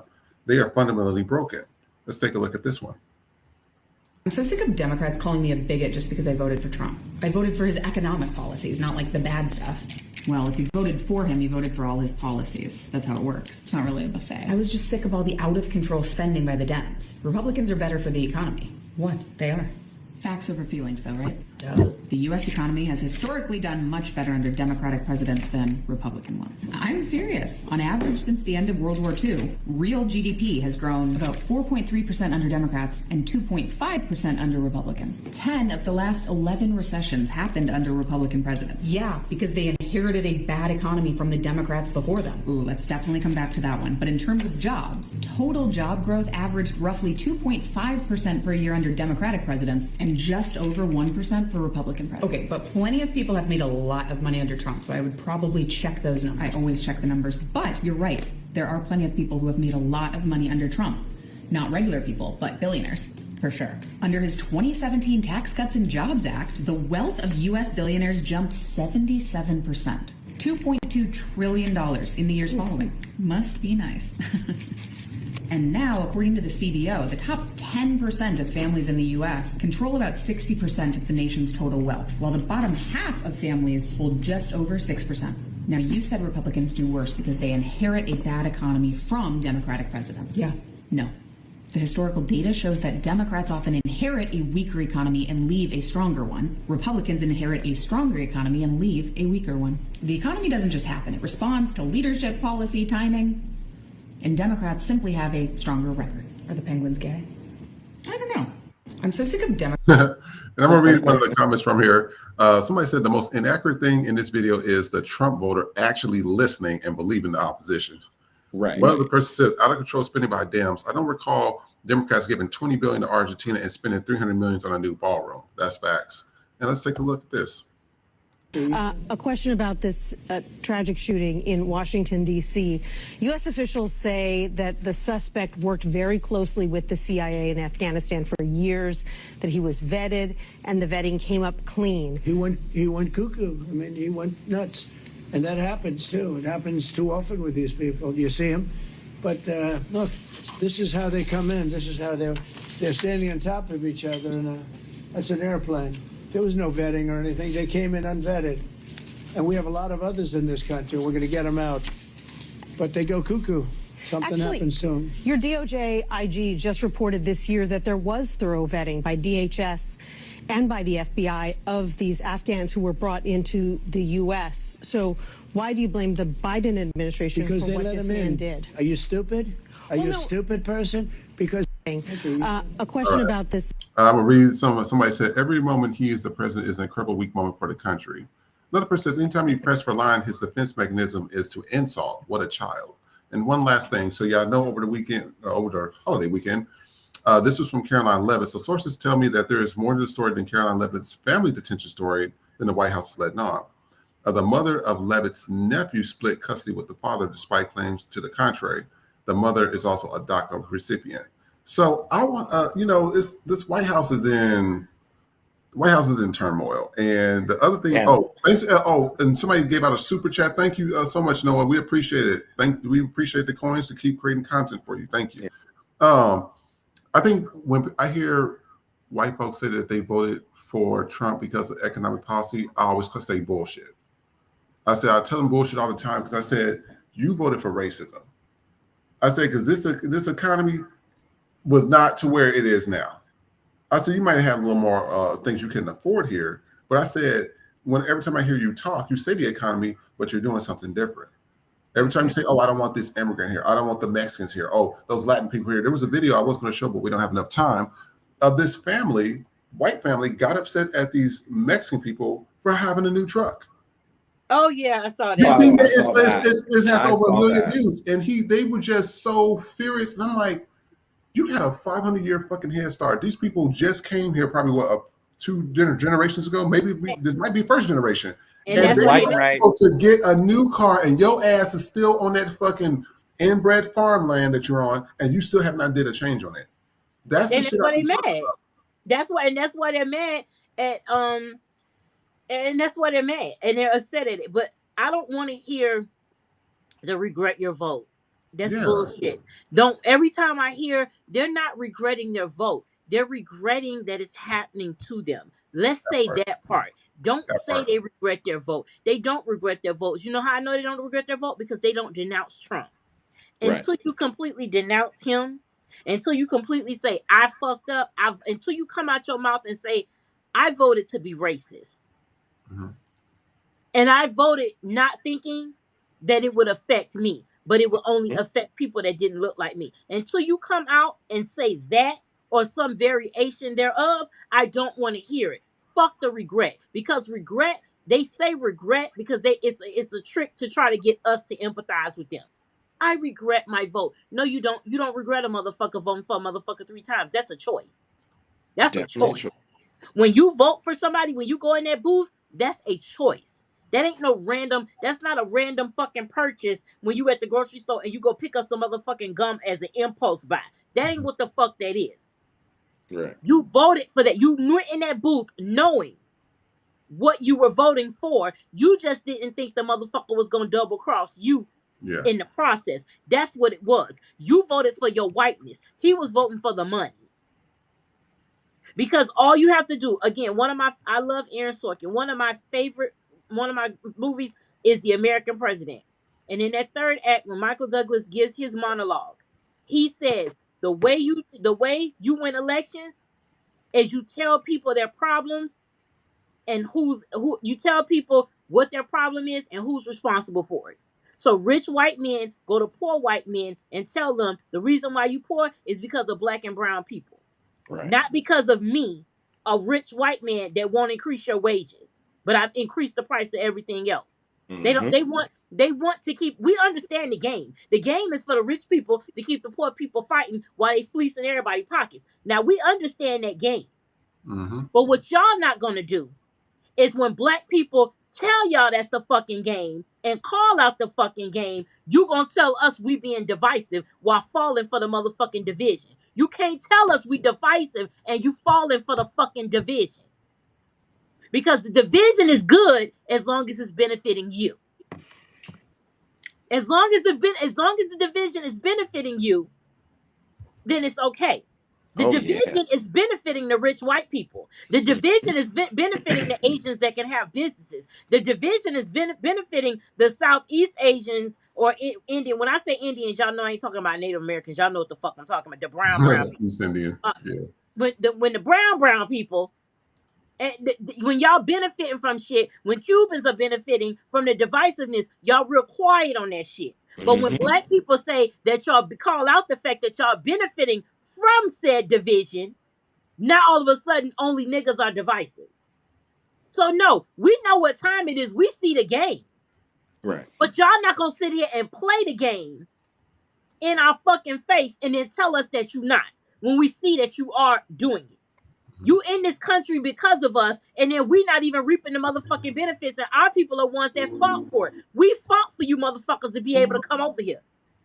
And then it's fuck, and then y'all have the attitude it's fuck niggas, but you need niggas to buy your shit because them business loans that white people are giving you. Notice how you not building that fucking business in their neighborhood. Mm-hmm. You building it in ours. Yep. So the same people that are giving you, the white people may be giving you the loan, but your business is booming because of us. Exactly. And there's a reason why you do that shit, because you know the very white people you kissing up to aren't supporting you. The only reason they giving you the money is a fuck you to us. That's it. That's it. That's all. Y'all ain't better. Y'all ain't more special. It is just another attempt to keep us down. Mm-hmm. That's all it is. And then when they start taking y'all shit, now, oh my God, all of us people of color have to stand together. Okay, people of color, bitch, that ain't black. I'm so sorry. Right. If all the people of color gotta come together, if the motherfucking Rainbow Coalition gotta come together, that's fine. I ain't in that shit. I ain't no POC. I black. This nigga all day here, okay? 24/7, 360 motherfucking 5. Nigga. That's it. That's it. Nigga. I'm not a person of color. I got some skin, nigga. I ain't no person of color. I'm black. It's a goddamn difference. And if you feel some type of way about that shit, then you just gonna have to feel it, nigga. I don't give a fuck. I'm not a person of color, because y'all real funny with that POC shit. That POC shit only benefits y'all when y'all getting y'all ass put through the motherfucking ringer. When y'all getting treated like niggers with that hard E out, now all of a sudden we all POCs. Mm-hmm. But other than that, I know black, I Cuban, I know black, I Dominican, I know black, I Puerto Rican. I protected. I Cuban, I protected. Let's see how protected you are, bitch, when you on the first stop, the motherfucking alligator Alcatraz, bitch. Let's see. I protected. The alligator ate me, but I protected. I'm a brother nigger. The alligators want me. Yeah, bitch. Fuck that. I don't care how nobody feel about that shit. Fuck that. I'm on all y'all necks. I'm on the crackers' necks. I'm on the Latinos' necks. I'm on everybody fucking neck. This is an equal opportunity employer show. Everybody can get it. Yes, I'm an equal opportunity offender. I don't give a fuck. Everybody can get it. After everybody. And you know what? As we're talking about that, I want to show that video, and then we're going to go into our little icebreaker, and then after that, we're going to close out the show. And so I want to show that video that we were discussing. I was trying to find it. I found it. That was the one where the white people was upset at the Latin family. So I just having found a new truck. Look at it.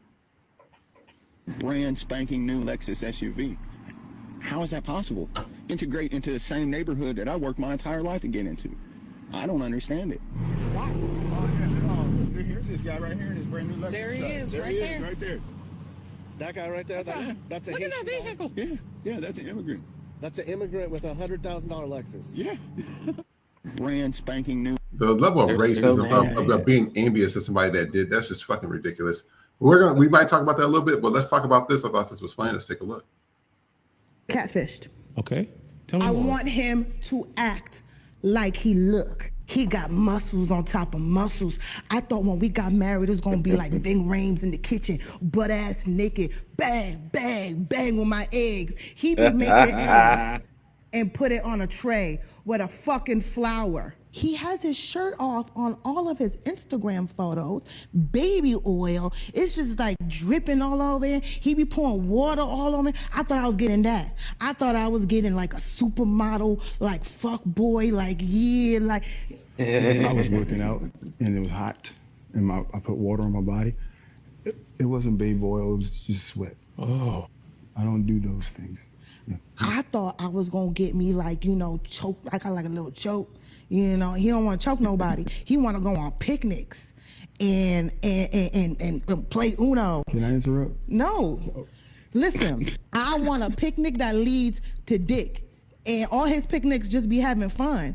Where's the fun if there's no sex? I got allergies. Mm-hmm. He want to bring Claritin D. The only D I need is his dick. I would like to have a stuffy nose, and I want to choke on some dick with a stuffy nose. Well, I have Sudafed as well. Yeah, she want that dick. Okay, I just want to make sure I heard that correctly. You want to choke on some dick with the stuffy nose. That sounds like a good time to me. He caring about my nasal passage. You worried about the wrong passage. I ain't gonna lie. Oh my Loki sound like me.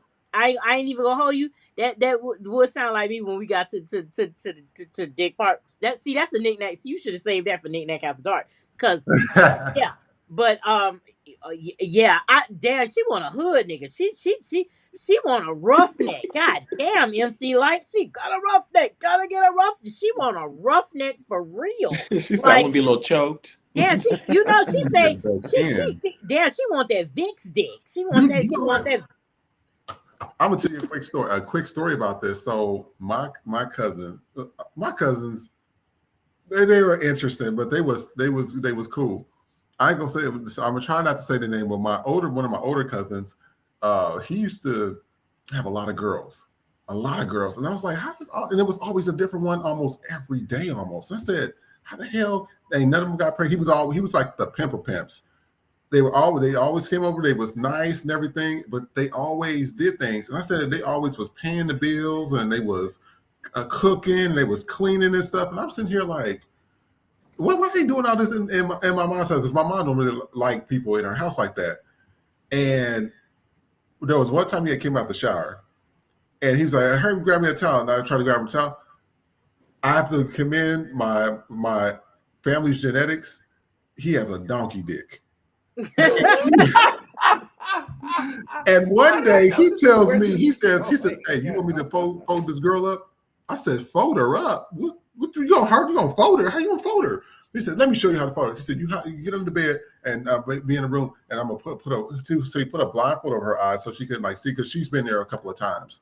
And she said, oh, you gonna be freaky with me. He was folding that girl up all which ways. She was squirting and creaming and crying. I'm like, I was trying not to laugh because I've never seen. I was like, 10 years old? So I've never seen nothing like this before. So I was in like, what the hell is going on here?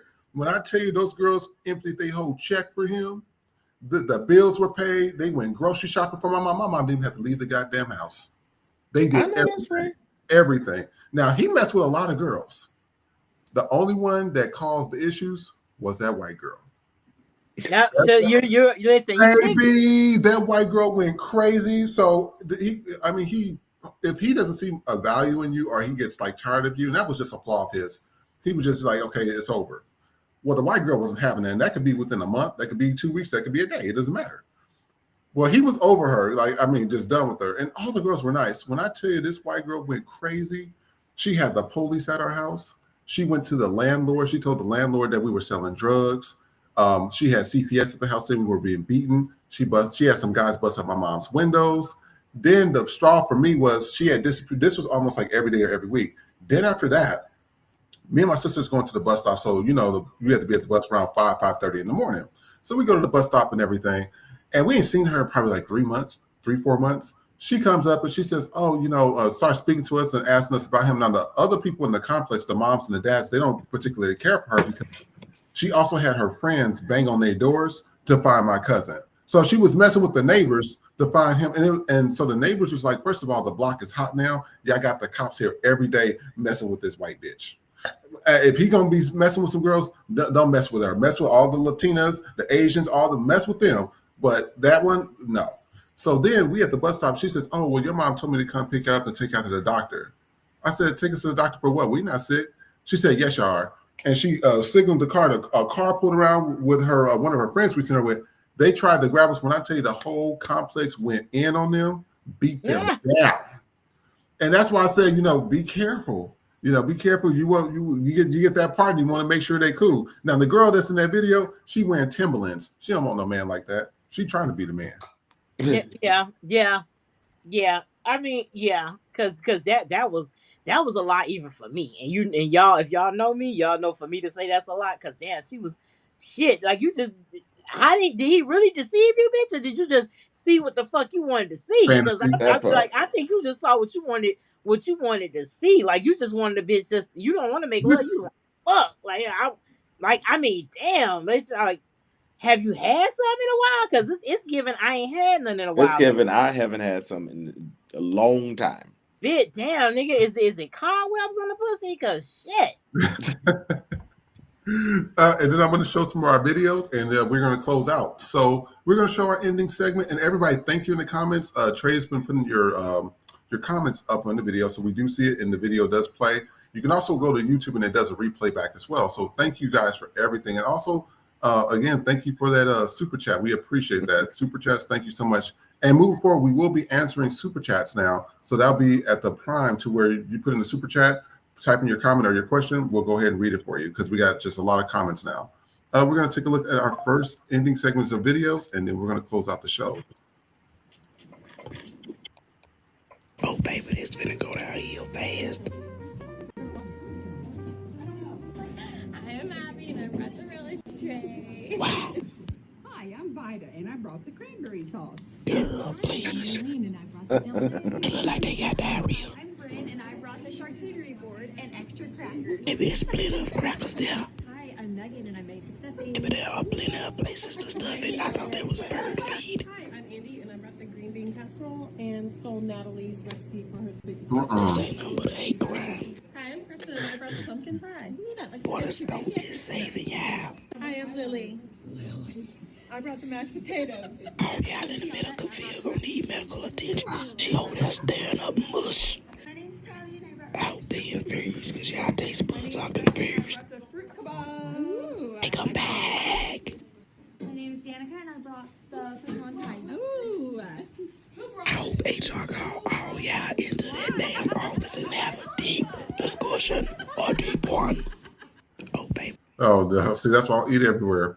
This mail said, women who support Trump ignore sexism so they can enjoy racism. That's a good one. And then we're going to have another positive story. Take a look.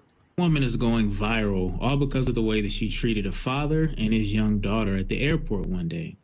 Someone witnessed the incident, posted a photo of her on social media, and within hours, she was identified as Debbie Bolton, the founder and CFO of a company called Norwex. This is a photo of her at the airport in Omaha at the ticket counter. Just behind her, you see a guy who was traveling with his small daughter, and when him and his daughter went to check in for their flight, the ticket agent asked him how old his daughter was. He says she's 2, and she says, well, where's her ticket? And he's confused because when he bought the flight, she was under 2, and he thought she would fly for free. So the agent says, well, your daughter needs a ticket. He asked how much, and she told him, and he said, I can't do that. And she said, well, can you step aside? I need to help other customers. So he steps aside. He's on the phone. He's distraught. He can't rebook the ticket. He can't afford it. And he's clearly upset about the situation. Debbie happened to be standing behind him, heard the whole thing. She stepped up to the counter and said, I'm buying that girl a ticket. And the agent says, well, did you hear how much the ticket was? And Debbie said, 7 something? And she said, $7.49. And she said, done. Here's my card. And Debbie bought the girl's ticket. The father and the daughter were able to get on the flight, all because of Debbie's kindness and generosity. The story went viral, and people that work for her said that this is just the way that Debbie is. She's so kind, she's so generous, she's always looking out for others, and she doesn't want any credit or recognition for her deeds. Man, this was a dope story. So I'll say this regarding this. You know, we need more Debbies and Dolly Partons and Betty Whites. What I don't want to see is more golden retrievers like Caroline Levitt and dog killers. Like, no, we don't need that. We need more women like this. So if you're a white person, this is for you. We need real allyship, real niceness, real people that's doing nice things for people. We have enough Caroline Levitts and Christy Gnomes running around this bitch already. We don't need any more. So let's take a look at this. One thing you're gonna do is mess with a honey badger. You don't care what you are. Honey badger don't give a fuck. They are dangerous.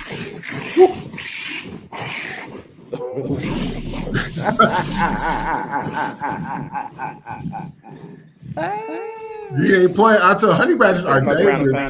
I tell you, you don't mess with them. And then somebody put this out. They said, Captain Planet, so pedophilia, racism, easily offended, low IQ, fascism equals we are MAGA. Yeah. This happened in the store. I guess people were upset at this lady in Sam's Club who took all the chickens, which she didn't have to do that, but let's take a look.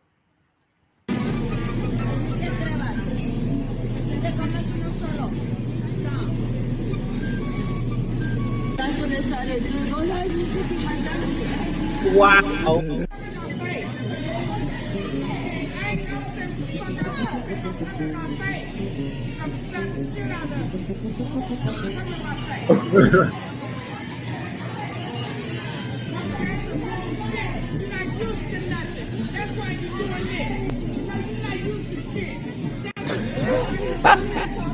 No, you ain't used to shit. She read her dad.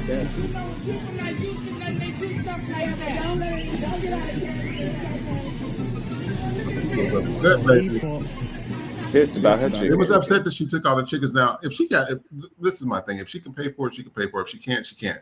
If she can pay for it, she can grab whatever the fuck she want in there. I mean, that's just my thing. You know, you should first come, first serve, and that's always been like that. So let's take a look at this video.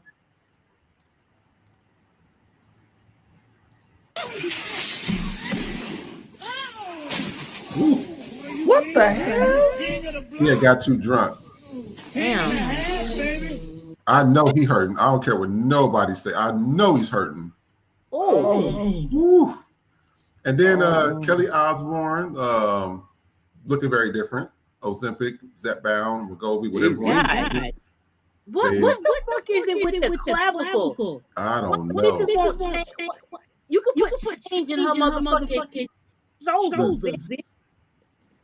Nah. She is gone. And this Ozempic craze, this Ozempic, Zepbound, whatever one they're using, this crazy.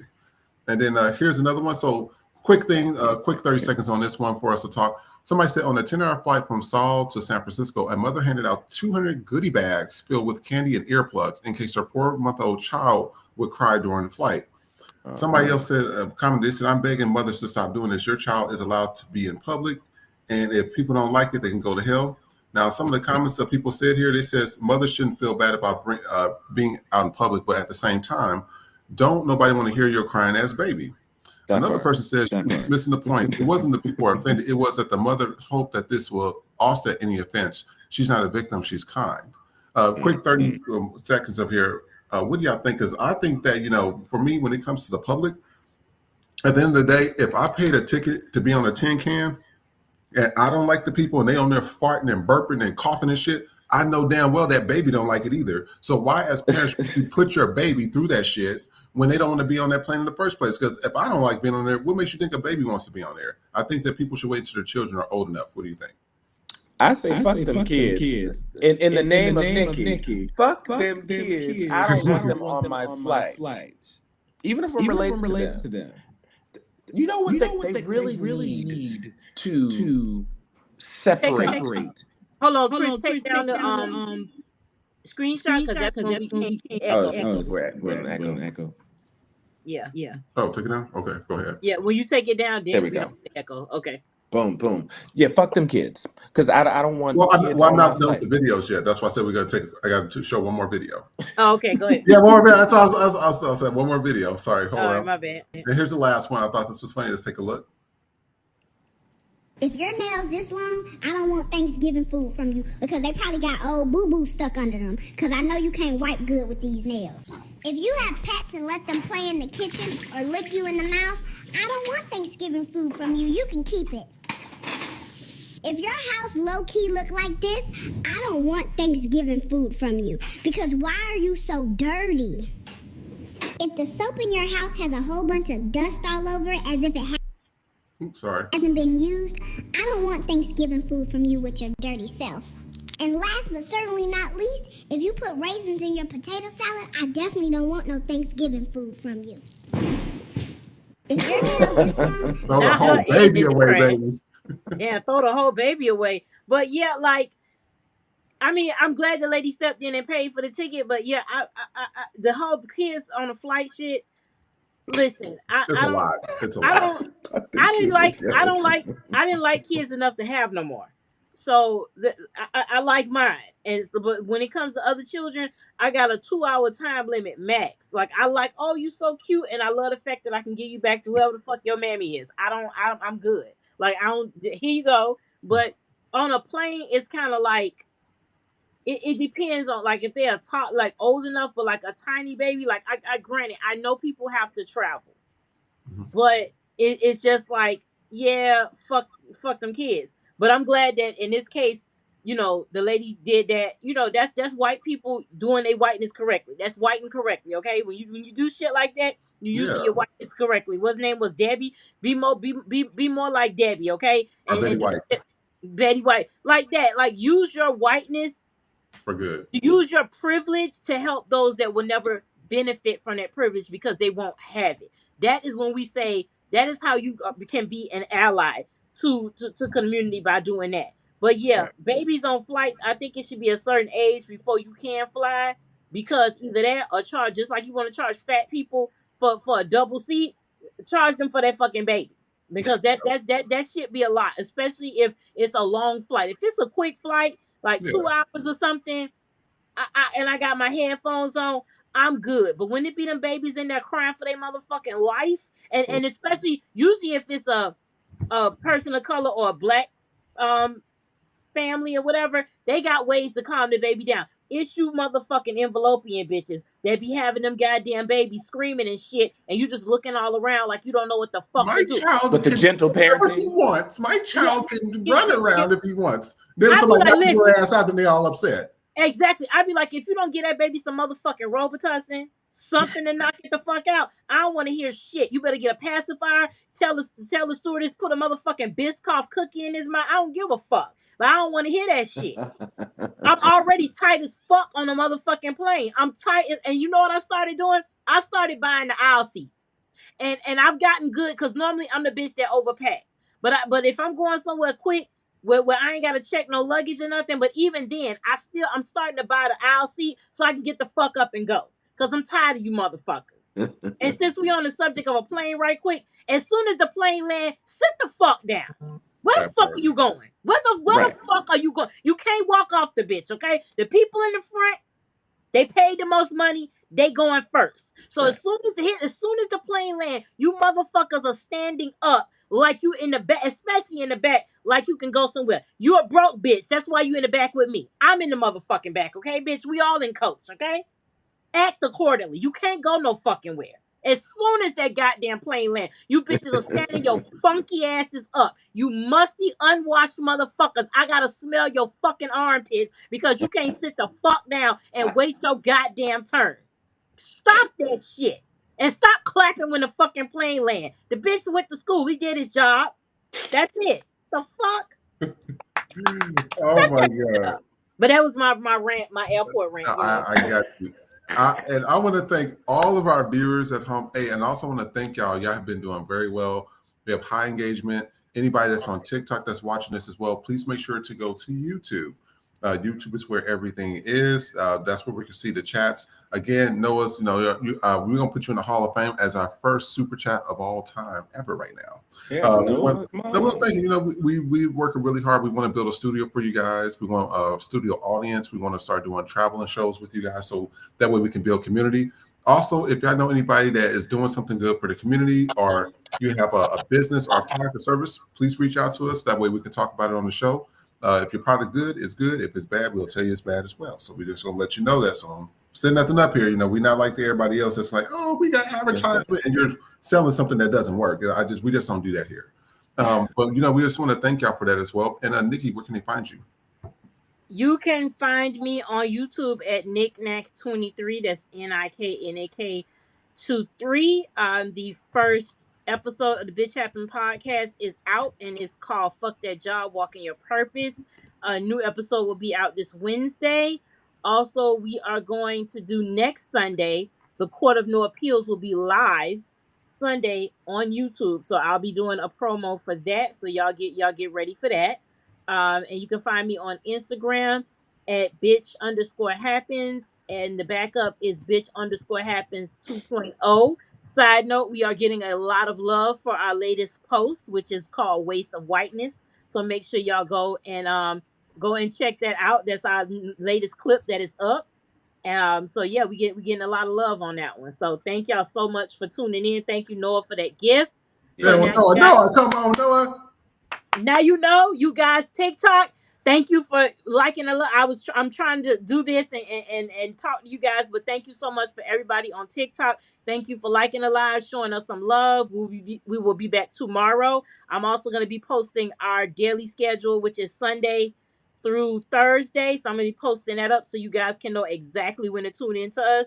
So just thank you so much. These lives have been wonderful. Yes, The weekday lives are crazy. Yes. And, we love y'all for it. Thank y'all for tuning in. So I'm going to be posting our live schedule soon. So just every day we're going to be here Sunday through Thursday. We will be live. So make sure y'all tune in. Y'all can give us gifts now on YouTube. Y'all can give us gifts on TikTok. Just all we ask is that y'all like and share the lives. Thank you so much. Yes, thank y'all. And Trey, where can they find you at?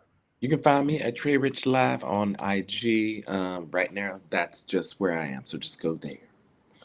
Awesome. And there was a lot of questions. I am answering your questions on YouTube. I want to let you know because people asked about the show when we do it.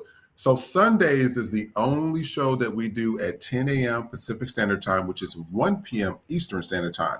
So if you're in Central or you're in Mountain Time, you're in between those times, okay? So that's when we do it. That show is usually for 2 hours. Monday through Thursday, we film FTP podcast from 5 p.m. Pacific Standard Time, which is 8 p.m. Eastern Standard Time every day. So if it doesn't pop up, because you know we've been shadow banned like crazy, if it doesn't pop up, just go to our YouTube page and then you'll click on live and you'll see it right there. Those shows are usually for 1 hour besides Wednesdays. We're thinking about doing a Friday or Saturday, but we'll let you know more of the details about it. We just got to get our schedules fleshed out about that. In addition, please go to our store. I know we have our store open. We are selling. People have been asking about it, so we have opened them up for y'all. So we want y'all to go to the store. I'm going to pull it up for you real quick. And Nikki, are you going to be creating any more new merchandise? Yes, we're gonna have. We're working on new stuff now. So just make sure that y'all find the shirts we have now. But we are adding new things to the store. Okay, perfect. And this is going to be my favorite shirt. I can't wait till the shirt comes. But this is the Kirk neck bones. Protect your neck. That's right there. And we're going to be doing some promotional sales soon. So Nikki and Trey will be working on that. In addition to that, always please like, share, and subscribe. It's really important. I didn't know how important the analytics was. So when you share it with other people, or you can download the videos as well and share it with them, please do. Please tell them to come directly to our YouTube because it's easier to control everything here. Other than that,